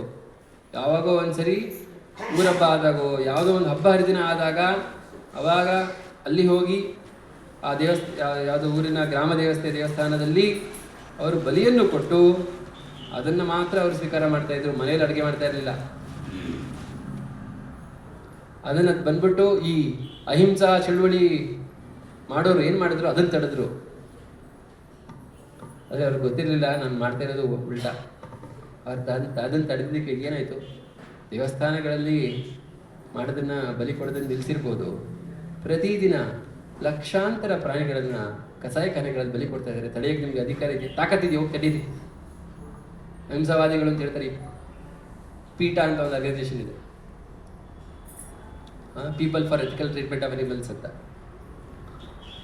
ಅವರು ಯಾವಾಗ ಆಕ್ಟಿವೇಟ್ ಆಗ್ತಾರೆ ಅಂತಂದರೆ ದೀಪಾವಳಿ ಬಂದಾಗ, ಅಯ್ಯೋ ದೀಪಾವಳಿ ನೀವು ಪಟಾಕಿ ಹೊಡೆದ್ಬಿಡ್ತೀರಾ, ನಿಮ್ಮ ಮನೆ ಹತ್ರ ಇರೋ ನಾಯಿಗಳು ಪಕ್ಷಿಗಳು ಅವಾಗ ತೊಂದರೆ ಆಗುತ್ತಪ್ಪ ಅಂತಾರೆ. ಅದೇ ಬಕ್ರೀದ್ ಬಂದಾಗ ಅವರು ಬಾಯಿಗೆ ಟೇಪ್ ಹಾಕೊಂಡು ಇರ್ತಾರೆ, ಏನೂ ಮಾತಾಡೋದಿಲ್ಲ. ಬಕ್ರೀದಲ್ಲಿ ಲಕ್ಷಾಂತರ ಪ್ರಾಣಿಗಳನ್ನು ಕಗ್ಗೊಲೆ ಮಾಡ್ತಾರೆ. ನೋಡಿ ಈಗ ಕಲಿಯುಗದಲ್ಲಿ ನಮಗೆ ಗೊತ್ತಿಲ್ಲ, ಒಂದೊಂದು ಸೆಕೆಂಡ್ ಆಗ್ತಾ ಇರೋಂಗೆ ಎಷ್ಟೆಷ್ಟೋ ಪ್ರಾಣಿಗಳು ಸಾಯ್ತಾ ಇದೆ. ಜೂಜಾಟ ನಿಮಗೆಲ್ಲ ಗೊತ್ತಿದೆ. ದೊಡ್ಡ ಜೂಜಾಟ ಯಾವುದು ಅಂದರೆ ಈ IPL. ನಿಮ್ಗೆ ಗೊತ್ತಿಲ್ಲ ಅದು, ಬಟ್ ಅದು ಬೆಟ್ಟಿಂಗ್. ಎಷ್ಟು ಬೆಟ್ಟಿಂಗ್ ನಡೆಯುತ್ತೆ ಅಂತ ಭಾರತದಲ್ಲಿ ಬ್ಯಾನ್ ಆಗಿರ್ಬೋದು, ಬಟ್ ಎಷ್ಟೋ ಜನ ಆದರೂ ಮಾಡ್ತಾರೆ. ಹೊರದೇಶಗಳೆಲ್ಲ ಫುಲ್ಲು ಬೆಟ್ಟಿಂಗ್ ಮಾಡ್ತಾರೆ. ಜೂಜಾಟ ಸಿಕ್ಕಾಬಿಟ್ಟೆ. ಶೇರ್ ಮಾರ್ಕೆಟಲ್ಲಿ ಕೆಲವು ವಿಧವಾದ ಮಾಡ್ತಾರಲ್ಲ, ಅದು ಜೂಜಾಟಕ್ಕೆ ಸಮಾನ. ಆಯಿತಾ? ಇನ್ನೊಂದು ಉಳಿದಿರೋದು ಯಾವುದು? ಅನೈತಿಕ ಸಂಬಂಧ. ಅದು ನಿಮ್ಗೆ ಗೊತ್ತೇ ಇದೆ. ಹೇಳದೇ ಬೇಕಾಗಿಲ್ಲ. ಕಲಿಯುಗದಲ್ಲಿ ಒಳ್ಳೆಯ ವೈವಾಹಿಕ ಸಂಬಂಧಗಳಲ್ಲಿ ಮಾತ್ರ ಸಂಭೋಗ ಮಾಡೋದು ಸ್ಮಾಲ್ ಪರ್ಸೆಂಟೇಜ್. ಭಾರತದಲ್ಲಿ ಸ್ವಲ್ಪ ಮಾಡ್ತಾರೆ, ಭಕ್ತರು ಮಾಡ್ತಾರೆ, ಬಟ್ ಹೊರದೇಶಗಳಲ್ಲಿ ತುಂಬ ಕಮ್ಮಿ. 50, 60, 70% ಹಾಳಾಗೋಗಿದ್ದಾರೆ. ಸೊ ಈ ರೀತಿಯಾಗಿ ವಾತಾವರಣ ನಿರ್ಮಾಣ ಆಗಿದೆ, ಇಷ್ಟು ಹಾಳಾಗಿದೆ ಅಂತ ಅರ್ಥ. ಅಂದರೆ ನಾವು ಮಾಡೋಕ್ಕಾಗಲ್ಲ ಅಂತಲ್ಲ, ಮಾಡಿದರೆ ಅದರ ಫಲ ಸಿಗಲ್ಲ ಅಂತಲ್ಲ, ಖಂಡಿತವಾಗ್ಲೂ ಸಿಗುತ್ತೆ. 4 ನಿಯಮಗಳನ್ನು ಅನುಸರಿಸಿದ್ರೆ ಖಂಡಿತವಾಗ್ಲೂ ಸಿಗುತ್ತೆ. ಸ್ವಲ್ಪ ಕಷ್ಟ, ಯಾಕಂದರೆ ನೀವು ಸಮಾಜಕ್ಕೆ ವಿರುದ್ಧವಾಗಿ ಇಚ್ಛತಾ ಇದ್ದೀರಾ. ಅದಕ್ಕೋಸ್ಕರ ಸತ್ಯ ಯಾಕೆ ಉಳ್ಕೊಂಡಿದೆ ಅಂದರೆ, ಸತ್ಯ ಅಂದರೆ ಏನು? ಸತ್ ಅಂದರೆ ಏನು? ನಿಜವೋ ಅದು. ಏನದು ನಿಜ? ವೈದಿಕ ಸಾಹಿತ್ಯಗಳಲ್ಲಿ ಏನು ಹೇಳಿದೆ ಅದೆಲ್ಲ ಸತ್ಯ. ಭಗವಂತ ಇದ್ದಾನೆ ಅನ್ನೋದು ಸತ್ಯ, ಭಗವಂತನ ನಿಯಮಗಳು ಸತ್ಯ. ಅದಿನ್ನೂ ಉಳ್ಕೊಂಡಿದೆ. ಭಾಗವತ ಇನ್ನೂ ಇದೆ. ಇನ್ಫ್ಯಾಕ್ಟ್ ಭಾಗವತ ಕಲಿಯುಗ ಜೀವಿಗಳಿಗೋಸ್ಕರ ಕೊಟ್ಟಿರೋದು ಅಲ್ವಾ? ಕೃಷ್ಣೇ ಸ್ವಧಾಮೋಪಗತೆ ಧರ್ಮಜ್ಞಾನಾದಿಭಿ ಸಹ ಕಲವು ನಷ್ಟದಶಾಮೇಶ ಪುರಾಣ ಅರ್ಕ ಅದನ್ನು ಉದಿತ.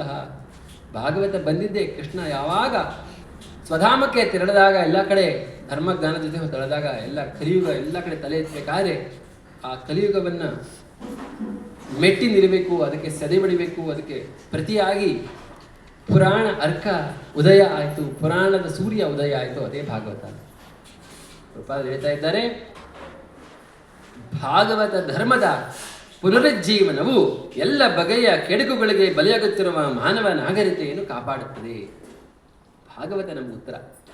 ಎಲ್ಲಿ ಭಾಗವತದ ಚರ್ಚೆ ಆಗುತ್ತೆ, ಭಾಗವತದ ಸ್ಮರಣೆ ಆಗುತ್ತೆ, ಭಾಗವತದ ಕೀರ್ತನೆ ಆಗುತ್ತೆ, ಭಾಗವತ ತತ್ವಗಳ ಪ್ರಚಾರ ಆಗುತ್ತೆ, ಅಲ್ಲಿ ಈ 4 ನಿಯಮಗಳನ್ನು ಅಚ್ಚುಕಟ್ಟಾಗಿ ಸುಲಭವಾಗಿ ಪಾಲನೆ ಮಾಡ್ಬೋದು. ಇವತ್ತು ನನಗೆ ಇದು 2 ಶ್ಲೋಕವನ್ನು ಕೊಟ್ಟಿದ್ರು. ಶ್ಲೋಕ 26 ಬಹಳ ಒಂದೇ ಲೈನ್ ಇದೆ ಅಷ್ಟೇ, ಅದನ್ನು ಹೇಳ್ಬಿಡ್ತೀನಿ ಇವಾಗ. 26 ಇಯಂ ಚ ಭೂಮಿರ್ ಭಗವತ ನ್ಯಾಸಿತೋ ರುಭರ ಸತಿ ಶ್ರೀಮದ್ಭಿಸ್ ತತ್ವದನಾಸ್ಯೈಹಿ ಸರ್ವತಃ ಕೃತಕೌತುಕ.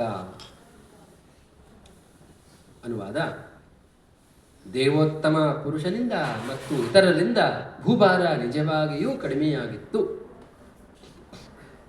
ಅವತಾರ ಪುರುಷನಾಗಿ ಕೃಷ್ಣ ಇದ್ದಾಗ ಅವನ ಪವಿತ್ರವಾದ ಪಾದ ಚಿಹ್ನೆಗಳಿಂದ ಎಲ್ಲ ಒಳಿತುಗಳು ನೆರವೇರಿದವು. ಅಂದರೆ ಪರೀಕ್ಷಿತ್ ಮಹಾರಾಜ ಹೇಳ್ತಾ ಇರೋದು, ಕೃಷ್ಣ ಎಲ್ಲಿ ತನಕ ಇದ್ದ, ಎಲ್ಲಿ ತನಕ ಅವನು ಮತ್ತು ಅವನ ಸಂಗಡಿಗರು ಪಾಂಡವರು ಎಲ್ಲ ಸೇರಿಕೊಂಡು ಭೂಭಾರನ ಕಮ್ಮಿ ಮಾಡಿದ್ರು.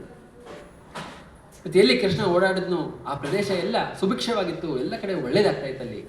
ಅದು ಇವಾಗ ಕೃಷ್ಣ ಇಲ್ಲ, ಕೃಷ್ಣ ಹೊರಟೋದ ಅಂತ ಕಲಿ ಎಲ್ಲ ಕಡೆ ತಲೆ ಎತ್ತಿದೆ ಅಂತ ಪರೀಕ್ಷಿತ್ ಮಹಾರಾಜರು ಹೇಳ್ತಾ ಇದ್ದಾರೆ.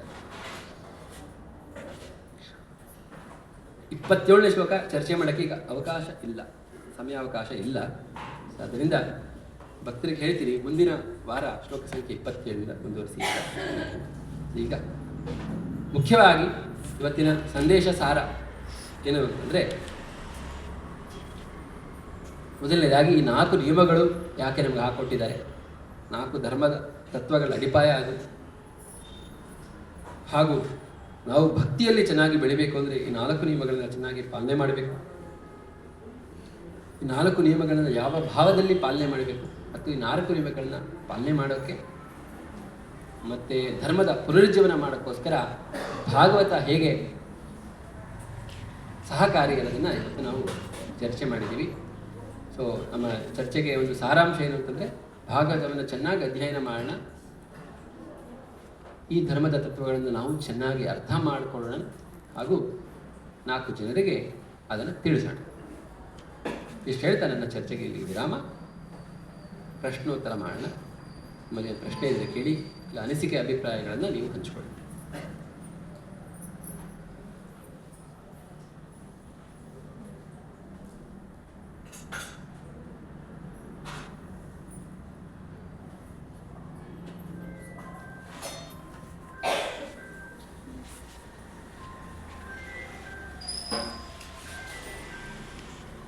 ಪ್ರಭುಗಳೇ, ಭಾಗವತದಲ್ಲಿ ನಮಗೆ ಬೇಕಾಗಿರ್ತಕ್ಕಂಥ ಶ್ಲೋಕಗಳನ್ನು ಹುಡುಕಿ ತೆಗೆಯುವುದು ಹೇಗೆ ಅಂತ ಪ್ರಶ್ನೆ ನಾನು. ಯಾಕಂದರೆ ನಮ್ಮ ಪ್ರಯತ್ನ ಆಗ್ತಾ ಇಲ್ಲ, ಅದು ನನಗೆ ಆಗ್ತಾ ಇಲ್ಲ ಯಾಕೋ. ಹೇಗೆ ಏನಾದರೂ ಒಂದು ಸೂಕ್ಷ್ಮತೆ ಹೇಳಕ್ಕೆ ಸಾಧ್ಯ ಆಗುತ್ತಾ?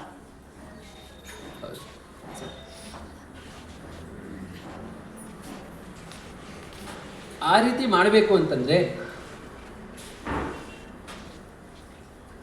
ಒಂದು ಮಾರ್ಗ, ಅದು ನಿಮಗೀಗ ಕಷ್ಟ ಆಗ್ಬೋದು, ಬಟ್ ಅದಕ್ಕೋಸ್ಕರನೇ ಗುರುಕುಲಗಳಲ್ಲಿ ಹಿಂದಿನ ಕಾಲದಲ್ಲಿ ಏನು ಮಾಡ್ತಾ ಇದ್ರು ಅಂದರೆ ಎಲ್ಲ ಶ್ಲೋಕಗಳನ್ನು ಉರುವಡಿಸ್ತಾ ಇದ್ರು. ಗೀತೆ ಆಗಿರ್ಬೋದು, ಭಾಗವತ ಆಗಿರ್ಬೋದು, ಪಾಣಿನಿಯ ಅಷ್ಟಾಧ್ಯಾಯಿ ಆಗಿರ್ಬೋದು, ಅಮರಕೋಶ ಆಗಿರ್ಬೋದು, ಅಥವಾ ವೇದಗಳಾಗಿರ್ಬೋದು, ಎಲ್ಲವನ್ನ ಚೆನ್ನಾಗಿ ಉರುವಡಿಸ್ತಾ ಇದ್ರು. ನಾನು ಕೆಲವು ದಿನಗಳ ಹಿಂದೆ ಒಂದು ಸುದ್ದಿಯನ್ನು ಕೇಳ್ಪಟ್ಟೆ. ಏನದು ಅಂತಂದರೆ, ಪಾಶ್ಚಿಮಾತ್ಯ ದೇಶದಲ್ಲಿ ಒಂದು ಹೊಸ ಡಿಸ್ಕವರಿ ಮಾಡಿದಾರಂತೆ. ಏನು ಹುಡುಕಿದ್ದಾರೆ ಅಂತಂದರೆ, ಪುನರಾವೃತ್ತಿ ಅಂದರೆ ಮತ್ತೆ ಮತ್ತೆ ಹೇಳೋದು. ಅದು ನಿಮ್ಮ ಮೆದುಳನ್ನು ರಿವೈರ್ ಮಾಡುತ್ತೆ ಅಂತಂದರೆ ನಿಮ್ಮ ಮೆದುಳಿನ ಬೆಳವಣಿಗೆಗೆ ಬಹಳ ಸಹಕಾರಿ ಅಂತ ಅವ್ರು ಹೀಗೆ ಕಂಡುಹಿಡಿದಿದ್ದಾರೆ. ಯಾವುದನ್ನ ನಮ್ಮ ಪುರಾಣ ಋಷಿಗಳು ಲಕ್ಷಾಂತರ ಕೋಟ್ಯಂತರ ವರ್ಷಗಳ ಹಿಂದೆ ಕಂಡುಹಿಡಿದು ಅದಕ್ಕೋಸ್ಕರ ಏನೋ ಒಂದು ಮಾರ್ಗವನ್ನ ನಮಗೆ ಹಾಕೊಟ್ಟಿದ್ರು, ಅದನ್ನೆಲ್ಲ ಬಿಟ್ಬಿಟ್ಟು ನಾವು ಪಾಶ್ಚಿಮಾತ್ಯ ಏನು ಹಾಕೊಟ್ಟು ಅದನ್ನು ಮಾಡ್ತಾ ಇದ್ದೀವಿ. ಪಾಶ್ಚಿಮಾತ್ಯ ಬಂದಿರ್ತಾರೆ, ತಿಳ್ಕೊಪ್ಪ ಪುನರಾವೃತ್ತಿ ಮಾಡು, ತುಂಬ ಒಳ್ಳೇದಿಂಗೆ ಅಂತ ಇವಾಗ ಹೇಳ್ತಾ ಇದ್ದಾರೆ. ಅವ್ರು ಹೇಳಿದಾಗ ಹೌದಪ್ಪ ನಮ್ಗೆ ಗೊತ್ತೇ ಇರಲಿಲ್ಲ. ಅದನ್ನೇ ನಮ್ಮ ಋಷಿಗಳು ಮುನಿಗಳು ಮಾಡ್ತಾ ಇದ್ರು. ನಮ್ಮ ಗುರುಕುಲದಲ್ಲಿ ಅದಕ್ಕೋಸ್ಕರನೇ ಉರು ಹೊಡಿಸ್ತಾ ಇದ್ರು. ನಿನಗೆ ಯಾವ ಶ್ಲೋಕ ಬೇಕು ಅಂದರೆ ಶ್ಲೋಕ 17ನೇ ಅಧ್ಯಾಯ 25ನೇ ಶ್ಲೋಕ ಹೇಳಪ್ಪ ಅಂತ ಗುರುಕುಲ ವಿದ್ಯಾರ್ಥಿಗಳೇ ಪಟ ಹೇಳ್ತಾ ಇದ್ದ. ಅವ್ನಿಗೆ ಅರ್ಥ ಗೊತ್ತಿಲ್ಲ, ಅವಶ್ಯಕತೆ ಇಲ್ಲ. ಆ ಏಜಲ್ಲಿ ಅರ್ಥ ಮಾಡ್ಕೊಳ್ಳೋ ಅವಶ್ಯಕತೆ ಇಲ್ಲ. ಮಕ್ಕಳಿಗೆ ಸ್ಮರಣ ಶಕ್ತಿ ಚೆನ್ನಾಗಿರುತ್ತೆ, ಅವರಿಗೆ ಅದು ಬೇಕು. ಚೆನ್ನಾಗಿ ಸ್ಮರಣ ಶಕ್ತಿ ಅವ್ರಿಗೆ ಫಸ್ಟು ಶ್ಲೋಕ ಅವ್ರಿಗೆ ರೆಫರೆನ್ಸ್ ರೆಡಿ ಸಿಕ್ಬಿಡ್ಬೇಕು. ಯಾವಾಗ ಬುದ್ಧಿ ಅವ್ರಿಗೆ ಬೆಳೆಯುತ್ತೆ, 12, 13, 14 ವರ್ಷ ಮೀರುತ್ತೆ, ಆವಾಗ ಅವರಿಗೆ ಸ್ವಲ್ಪ ಆ ರೀತಿಯಾದ ಬುದ್ಧಿಶಕ್ತಿ ಬರುತ್ತೆ. ಅವಾಗ ಅವರು ಕೂತ್ಕೊಂಡು ಅದನ್ನು ಶಾಸ್ತ್ರಾರ್ಥ ಎಲ್ಲ ಮಾಡಬೇಕು. ಎಳೆಯ ವಯಸ್ಸಿನಲ್ಲಿ ಶಾಸ್ತ್ರಾರ್ಥ ಮಾಡೋಕ್ಕೆ ಅವ್ರಿಗೆ ಬುದ್ಧಿ ಬಂದಿರಲ್ಲ. ಬಟ್ ಆ ವಯಸ್ಸಲ್ಲಿ ಅವರ ಬುದ್ಧಿ ಯಾವುದಕ್ಕೆ ಅನುಕೂಲವಾಗಿರುತ್ತೆ ಅಂದರೆ ಗ್ರಹಣ ಶಕ್ತಿ ಬಹಳ ಪ್ರಬಲವಾಗಿರುತ್ತೆ, ಸ್ಮರಣ ಶಕ್ತಿ ಚೆನ್ನಾಗಿರುತ್ತೆ.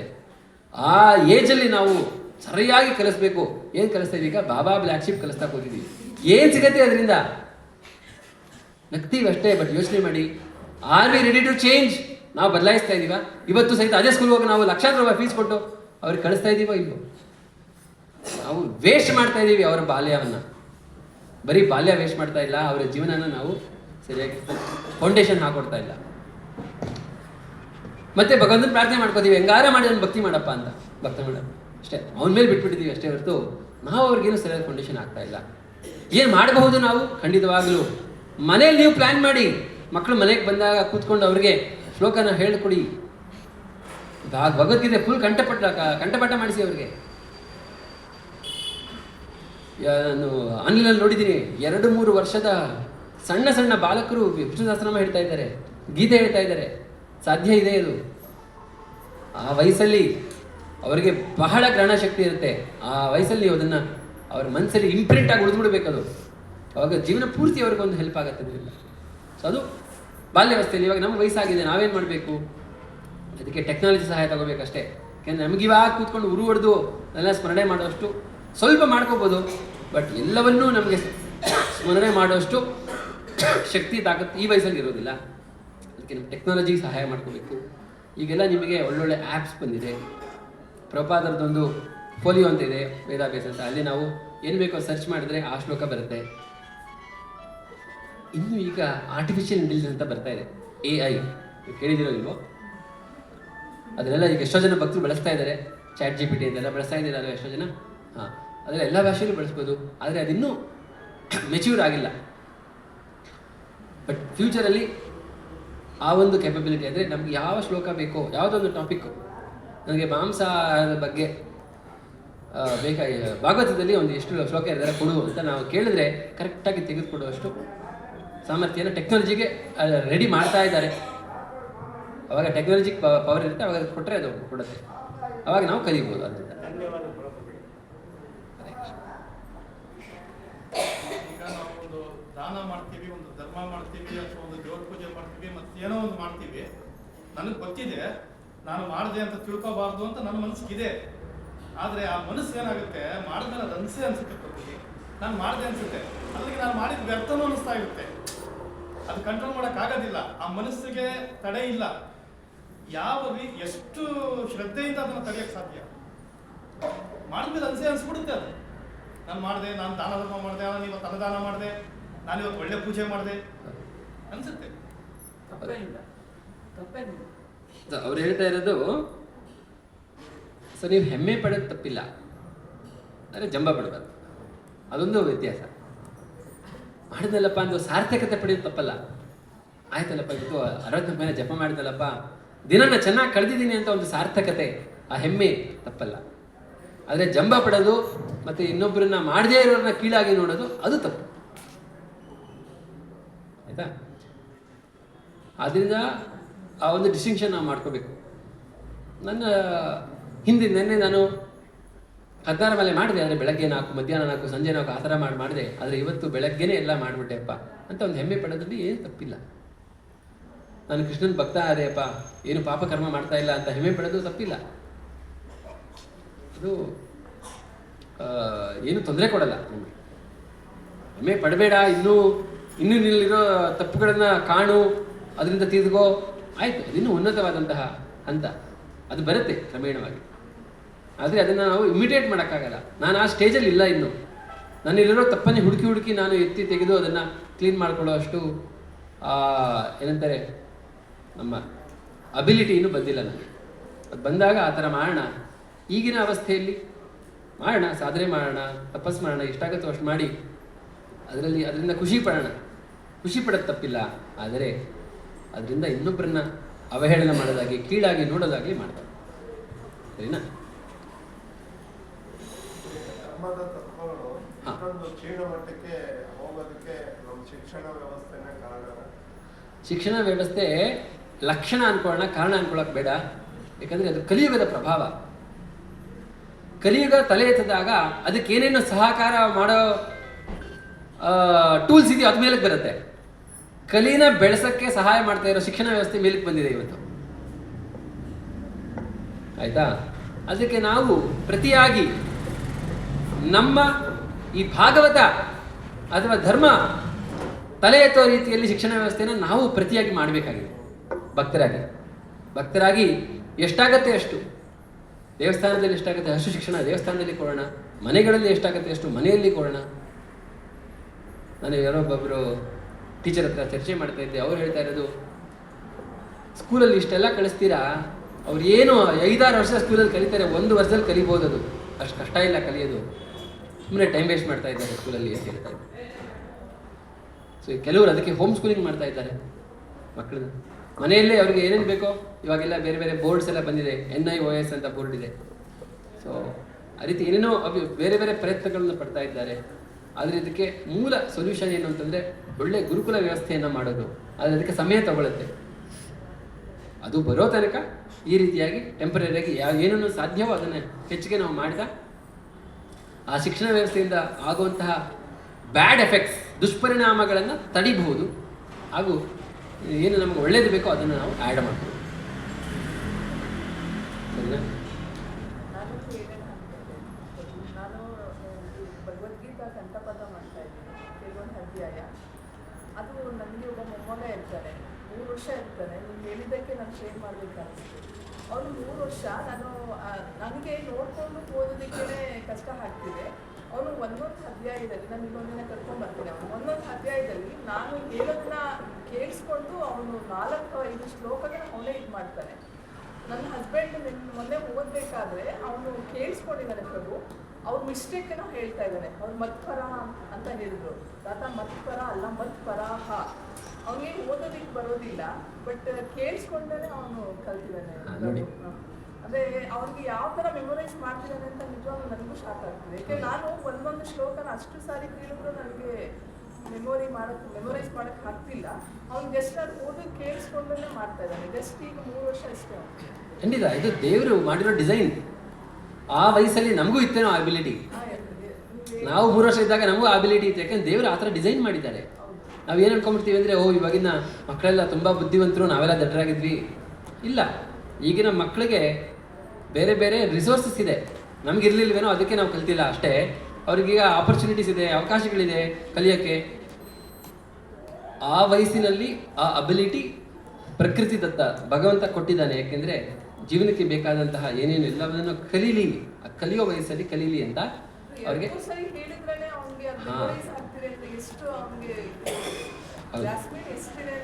ಗ್ರಾಸ್ಪಿಂಗ್ ನಮಗೆ ಸಾಮಾನ್ಯವಾಗಿ ಸುಮಾರು ಜನ ಮಕ್ಕಳಲ್ಲೆಲ್ಲ ಇರುತ್ತೆ. ನಾವು ಅದನ್ನು ಬಳಸ್ಕೋಬೇಕು. ಅವರಿಗೆ ಶ್ಲೋಕಗಳನ್ನು ಹೇಳ್ಕೊಡ್ಬೇಕು. ನೀವು ಮಾಡ್ತಾ ಇರೋ ಕೆಲಸ ಸರಿ ಇದೆ, ಅದೇ ಕೂಡಿಸ್ಕೊಂಡು ಶ್ಲೋಕ ಹೇಳಿ. ಅವ್ರೇನು ಓದಬೇಕಾಗಿಲ್ಲ, ಅವ್ನು ಬರೀ ಕೇಳಿಸ್ಕೋಬೇಕು. ನೀವು ಕರೆಕ್ಟಾಗಿ ಬುಕ್ಕಲ್ಲಿ ಸರಿಯಾಗಿ ನೋಡಿಕೊಂಡು ತಪ್ಪಿಲ್ಲದೆ ನೀವು ಓದಬೇಕು. ನೀವು 5% ರಿಟೆನ್ಷನ್ ಮಾಡ್ಕೋತೀರಾ, ಅವನು 50% ಮಾಡ್ಕೋತಾನೆ. ಅವನು 2-3 ಸರಿ ಕೇಳಿಸ್ಕೊಂಡು ಫುಲ್ಲು ಶ್ಲೋಕ ಜ್ಞಾಪಿಸ್ಕೋತಾನೆ. ನೀವು 10 ಸರಿ ಹೇಳಿದ್ಮೇಲೆ ನಿಮ್ಗೆ ಜ್ಞಾಪಕ ಆಗುತ್ತೆ. ಯಾಕಂದರೆ ನಮ್ಮ ವಯಸ್ಸಿನಲ್ಲಿ ಆ ಥರ, ಅವ್ರ ವಯಸ್ಸಿನಲ್ಲಿ ಆ ಥರ. ನಮಗೆ ಶ್ಲೋಕ ಹೇಳಿದ ತಕ್ಷಣ ಅದರ ಅರ್ಥ ತಿಳ್ಕೊಬೇಕು ಅಂತ ನಮ್ಗೆ ಆಸಕ್ತಿ ಇರುತ್ತೆ. ನಮ್ಮ ವಯಸ್ಸಿಗೆ ಅದು ಬೇಕು, ಅವನ ವಯಸ್ಸಿಗೆ ಅರ್ಥ ಬೇಕಾಗಿಲ್ಲ. ಅವನಿಗೆ ಬರೀ ಅದನ್ನು ಜ್ಞಾಪಕ ಇಟ್ಕೊಂಡ್ಬಿಟ್ಟು ಹೇಳಬೇಕು. ಅದು ಆ ವಯಸ್ಸು. ಪ್ರಾಪರ್ ಚಾನಲೈಸ್ ಆಗಬೇಕು. ಹೌದು, ಇಂಪಾರ್ಟೆಂಟ್ ಪ್ರಾಪರ್ ಚಾನಲೈಸ್ ಆಗಬೇಕು. ತಿರುಪತಿಗೆ ಕರ್ಕೊಂಡು ಹೋದಿಲ್ಲ ನಾನು. ನಾವು ಚಿಕ್ಕ ವಯಸ್ಸಲ್ಲಿ ಆ ಸಂಸ್ಕಾರ ಕೊಡಬೇಕು ಅಂತ ಹೇಳಿದ್ರಲ್ಲ, ಅದು ನಮ್ಗೆ ಇದಾಗ್ತಿದೆ. ಎಲ್ಲರೂ ನಿಂತ್ಕೊಂಡು ಅವ್ನ ಪಕ್ಕ ಬಂದಿದ್ರು, ಸುಮ್ಮನೆ ನಿಂತಿದ್ರು. ನೀವ್ಯಾಕೆ ಸುಮ್ಮನೆ ನಿಂತಿದ್ದೀರಾ, ಗೋವಿಂದನ ಹೆಸರು ಯಾಕೆ ಹೇಳ್ತಾ ಇಲ್ಲ, ಹೇಳಿ ಪರವಾಗಿಲ್ಲ ಹೇಳಿ ಅಂತ ಹೇಳ್ತೀರ. ಆ ವಯಸ್ಸಲ್ಲಿ ಅಂದ್ರೆ ನಾವು ಮಗುನಲ್ಲೇ ನಾವು ಆ ಸಂಸ್ಕಾರ ಬೆಳೆಸಿದ್ರೆ ಖಂಡಿತ. ಹಾಂ ಹೇಳಿ. ಇಟ್ಕೊಂಡಾಗ ತುಂಬಾ ರಿವೈಂಡ್ ಆಗ್ತಾ ಇರುತ್ತೆ ಎಲ್ಲ ಥರ ಚಿಂತೆಗಳು. ಅದನ್ನ ಒಂದು ಸ್ಟ್ಯಾಂಡರ್ಡ್ ಆಗಿ ನಾವು ಧ್ಯಾನಿಗೆ ಇಟ್ಕೊಂಡಾಗ ಏನು ಮಾಡಬೇಕು, ಚಾಂಟಿಂಗ್ ಮಾಡ್ಬೇಕಾರ, ಅದನ್ನ ರಿವೈಂಡ್ ಆಗ್ತಾ ಇರುತ್ತೆ ನನಗೆ ಎಲ್ಲ ಚಿಂತೆಗಳು. ಅದು ಜಪ ಮಾಡ್ಬೇಕಾರ. ಯಾವಾಗ ಮಾಡ್ತೀರಾ ಜಪ? ಟೈಮಿಂಗ್ ಟೈಮಿಂಗ್ಸು ನಾನು 8 ಗಂಟೆ ಬೆಳಗ್ಗೆ ರಾತ್ರಿ. ಅದಕ್ಕೆ ಬಿಕಾಸ್ ನಿಮಗೆ ರಾತ್ರಿ ಟೈಮ್ ಇರೋದು, ನಾವೇನು ದಿನ ಮಾಡಿದ್ದೀವಿ ಅದು ಮೆಲ್ಕು ಹಾಕೋಕ್ಕೆ ಟೈಮ್ ಇರೋದು. ನೀವು ಹಸು ನೋಡಿದ್ದೀರಲ್ಲ, ರಾತ್ರಿ ಮೆಲ್ಕು ಹಾಕುತ್ತೆ. ಬೆಳಗ್ಗೆ ಎಲ್ಲ ತಿನ್ನೋದು ರಾತ್ರಿ ಮೆಲ್ಕು ಹಾಕುತ್ತೆ. ನಮ್ಮ ಮನಸ್ಸು ದಿನ ಏನಾಗಿದೆ ಅದು ಮೆಲ್ಕು ಹಾಕೋ ಟೈಮ್ ರಾತ್ರಿ. ಚಾಂಟಿಂಗ್ ಬೆಸ್ಟ್ ಟೈಮ್ ಅದಕ್ಕೆ ಬೆಳಗ್ಗೆ. ಹಂಗಂತ ರಾತ್ರಿ ಅಟೆಂಟಿವ್ ಆಗಿ ಮಾಡೋಕೆ ಆಗಲ್ಲ ಅಂತಲ್ಲ, ಕಷ್ಟ. ಯಾಕಂದರೆ ಇವಾಗ ವಿರುದ್ಧವಾಗಿ ಮಾಡ್ತಾ ಇದ್ದೀರಾ. ಮನಸ್ಸಿನ ಸಹಜ ಅವಸ್ಥೆ ಏನಿದೆ ಅದಕ್ಕೆ ವಿರುದ್ಧವಾಗಿ ಟ್ರೈ ಮಾಡ್ತಿದ್ದೀರಾ. ಆಗ ಮನಸ್ಸು ನ್ಯಾಚುರಲ್ ಮೆಲ್ಕಾಕತ್ತೆ. ಆ ಇಡೀ ದಿನ ಆಗಿದ್ದು ಮೆಲ್ಕಾಕತ್ತೆ, ಸಹಜ. ಅದು ಟೈಮ್. ಬೆಳಗಿನ ಟೈಮು ನಿಮಗೆ ಕ್ಲೀನಾಗಿರುತ್ತೆ, ಯಾವುದೇ ಫ್ರೆಶ್ ಥಾಟ್ಸ್ ಇರೋದಿಲ್ಲ. ಒಂದು ಮನಸ್ಸು ಸ್ಟೇಬಲ್ ಆಗಿರುತ್ತೆ ಅಲ್ವಾ? ಸ್ಟಿಲ್ ವಾಟರ್ ಇದ್ದಂಗೆ ಸ್ಟೇಬಲ್ ಆಗಿರುತ್ತೆ ಬೆಳಗ್ಗೆ ಹೊತ್ತು. ಆವಾಗ ಚಾಂಟಿಂಗ್ ಮಾಡಿದ್ರೆ ಅದು ಮನಸ್ಸಿನ ಆಳಕ್ಕೆ ಇಳಿಯುತ್ತೆ. ಜಪ ಆಳವಾಗಿ ಇಳಿದಾಗ ಏನಾಗುತ್ತೆ ಅಂದರೆ, ನೀವು ಆ ಜಪ ಮಾಡಿ ಎದ್ದು ಹೊರಗಡೆ ಬರ್ತೀರಾ ನೋಡಿ, ಆಮೇಲೆ ನೀವು ಬೇರೆ ಕೆಲಸ ಮಾಡಬೇಕಾದ್ರೂ ಅದೇ ನಾಮಸ್ಮರಣೆ ಬರ್ತಾ ಇದೆ ನಿಮ್ಗೆ ಗೊತ್ತಿಲ್ಲದೆ. ಆವಾಗ ಮನಸ್ಸು ಆಳವಾಗಿ ಇಳಿದಾಗ, ಜಪ ಮಾಡಿದ್ದು ನಮ್ಮ ಅಂತರಾಳದ ಮನಸ್ಸಿಗೆ ಇಳಿದಾಗ ನಾವು ದಿನ ಬೇರೆ ಏನು ಮಾಡ್ತಾ ಇದ್ರು ಜಪ ಬರ್ತಾ ಇರುತ್ತೆ. ಅದಕ್ಕೆ ಬೆಳಗ್ಗೆ ಚಾಂಟಿಂಗ್ ಮಾಡಿ ಅಂತ ಹೇಳೋದು. ಯಾಕಂದರೆ ನೀವು ಬೆಳಗ್ಗೆ 16 ಮನೆ ಮಾಡಿದ್ರೆ ಅದು ಇಡೀ ದಿನ ಕೃಷ್ಣ ಸ್ಮರಣೆ ಮಾಡೋಕ್ಕೆ ಸಹಕಾರ ಆಗುತ್ತೆ. ಗೊತ್ತಿಲ್ಲದೆ ಬೇರೆ ಕೆಲಸ ಮಾಡಬೇಕಾದ್ರೂ ಕೃಷ್ಣ ನಾಮ ಬರ್ತಾ ಇರುತ್ತೆ. ಅದಕ್ಕೋಸ್ಕರ ಬೆಳಗ್ಗೆ ಟ್ರೈ ಮಾಡಿ, ಬೆಳಗ್ಗೆ ಸ್ವಿಚ್ ಮಾಡಿ ಚಾಂಟಿಂಗು. ಆದಷ್ಟು ಸೂರ್ಯೋದಯ ಅದಕ್ಕಿಂತ ಮುಂಚೆ ಮಾಡಿದ್ರೆ ಚಾಂಟಿಂಗ್ ಕ್ವಾಲಿಟಿ ಸ್ವಲ್ಪ ಇಂಪ್ರೂವ್ ಆಗುತ್ತೆ. ಇದೆಲ್ಲ ಸಹಜ, ನೀವೇನು ಅನುಭವಿಸ್ತಾ ಇದ್ದೀರಾ ಅದು ಸಹಜ. ಮಾಡ್ತಾ ಮಾಡ್ತಾ ಮಾಡ್ತಾ ರಜಸ್ಸು ಸ್ವಲ್ಪ ಕಮ್ಮಿ ಆಗುತ್ತೆ, ಸತ್ವಗುಣ ಸ್ವಲ್ಪ ಜಾಸ್ತಿ ಆಗುತ್ತೆ. ಸತ್ವಗುಣ ಜಾಸ್ತಿ ಆಗ್ತಾ ಇದ್ದಂಗೆ ಮನಸ್ಸು ಸ್ವಲ್ಪ ಸ್ಟಿಲ್ ಆಗುತ್ತೆ. ಅದೆಲ್ಲ ಕ್ರಮೇಣವಾಗಿ ಆಗ್ತಾ ಹೋಗುತ್ತೆ. ನಿಮ್ಮ ಕಡೆಯಿಂದ ನೀವೇನು ಮಾಡಬೇಕು ಅಂದರೆ ಪ್ರಯತ್ನ ಮಾಡಿ, ಒಳ್ಳೆ ಟೈಮ್ ಒಳ್ಳೆ ಪ್ಲೇಸ್ ಹುಡುಕೊಂಡು ಚಾಂಟಿಂಗ್ ಮಾಡಿ. ಅದು ಸಹಕಾರ ಆಗುತ್ತೆ ಏಕಾಗ್ರತೆಗೆ. ಸರಿನಾ?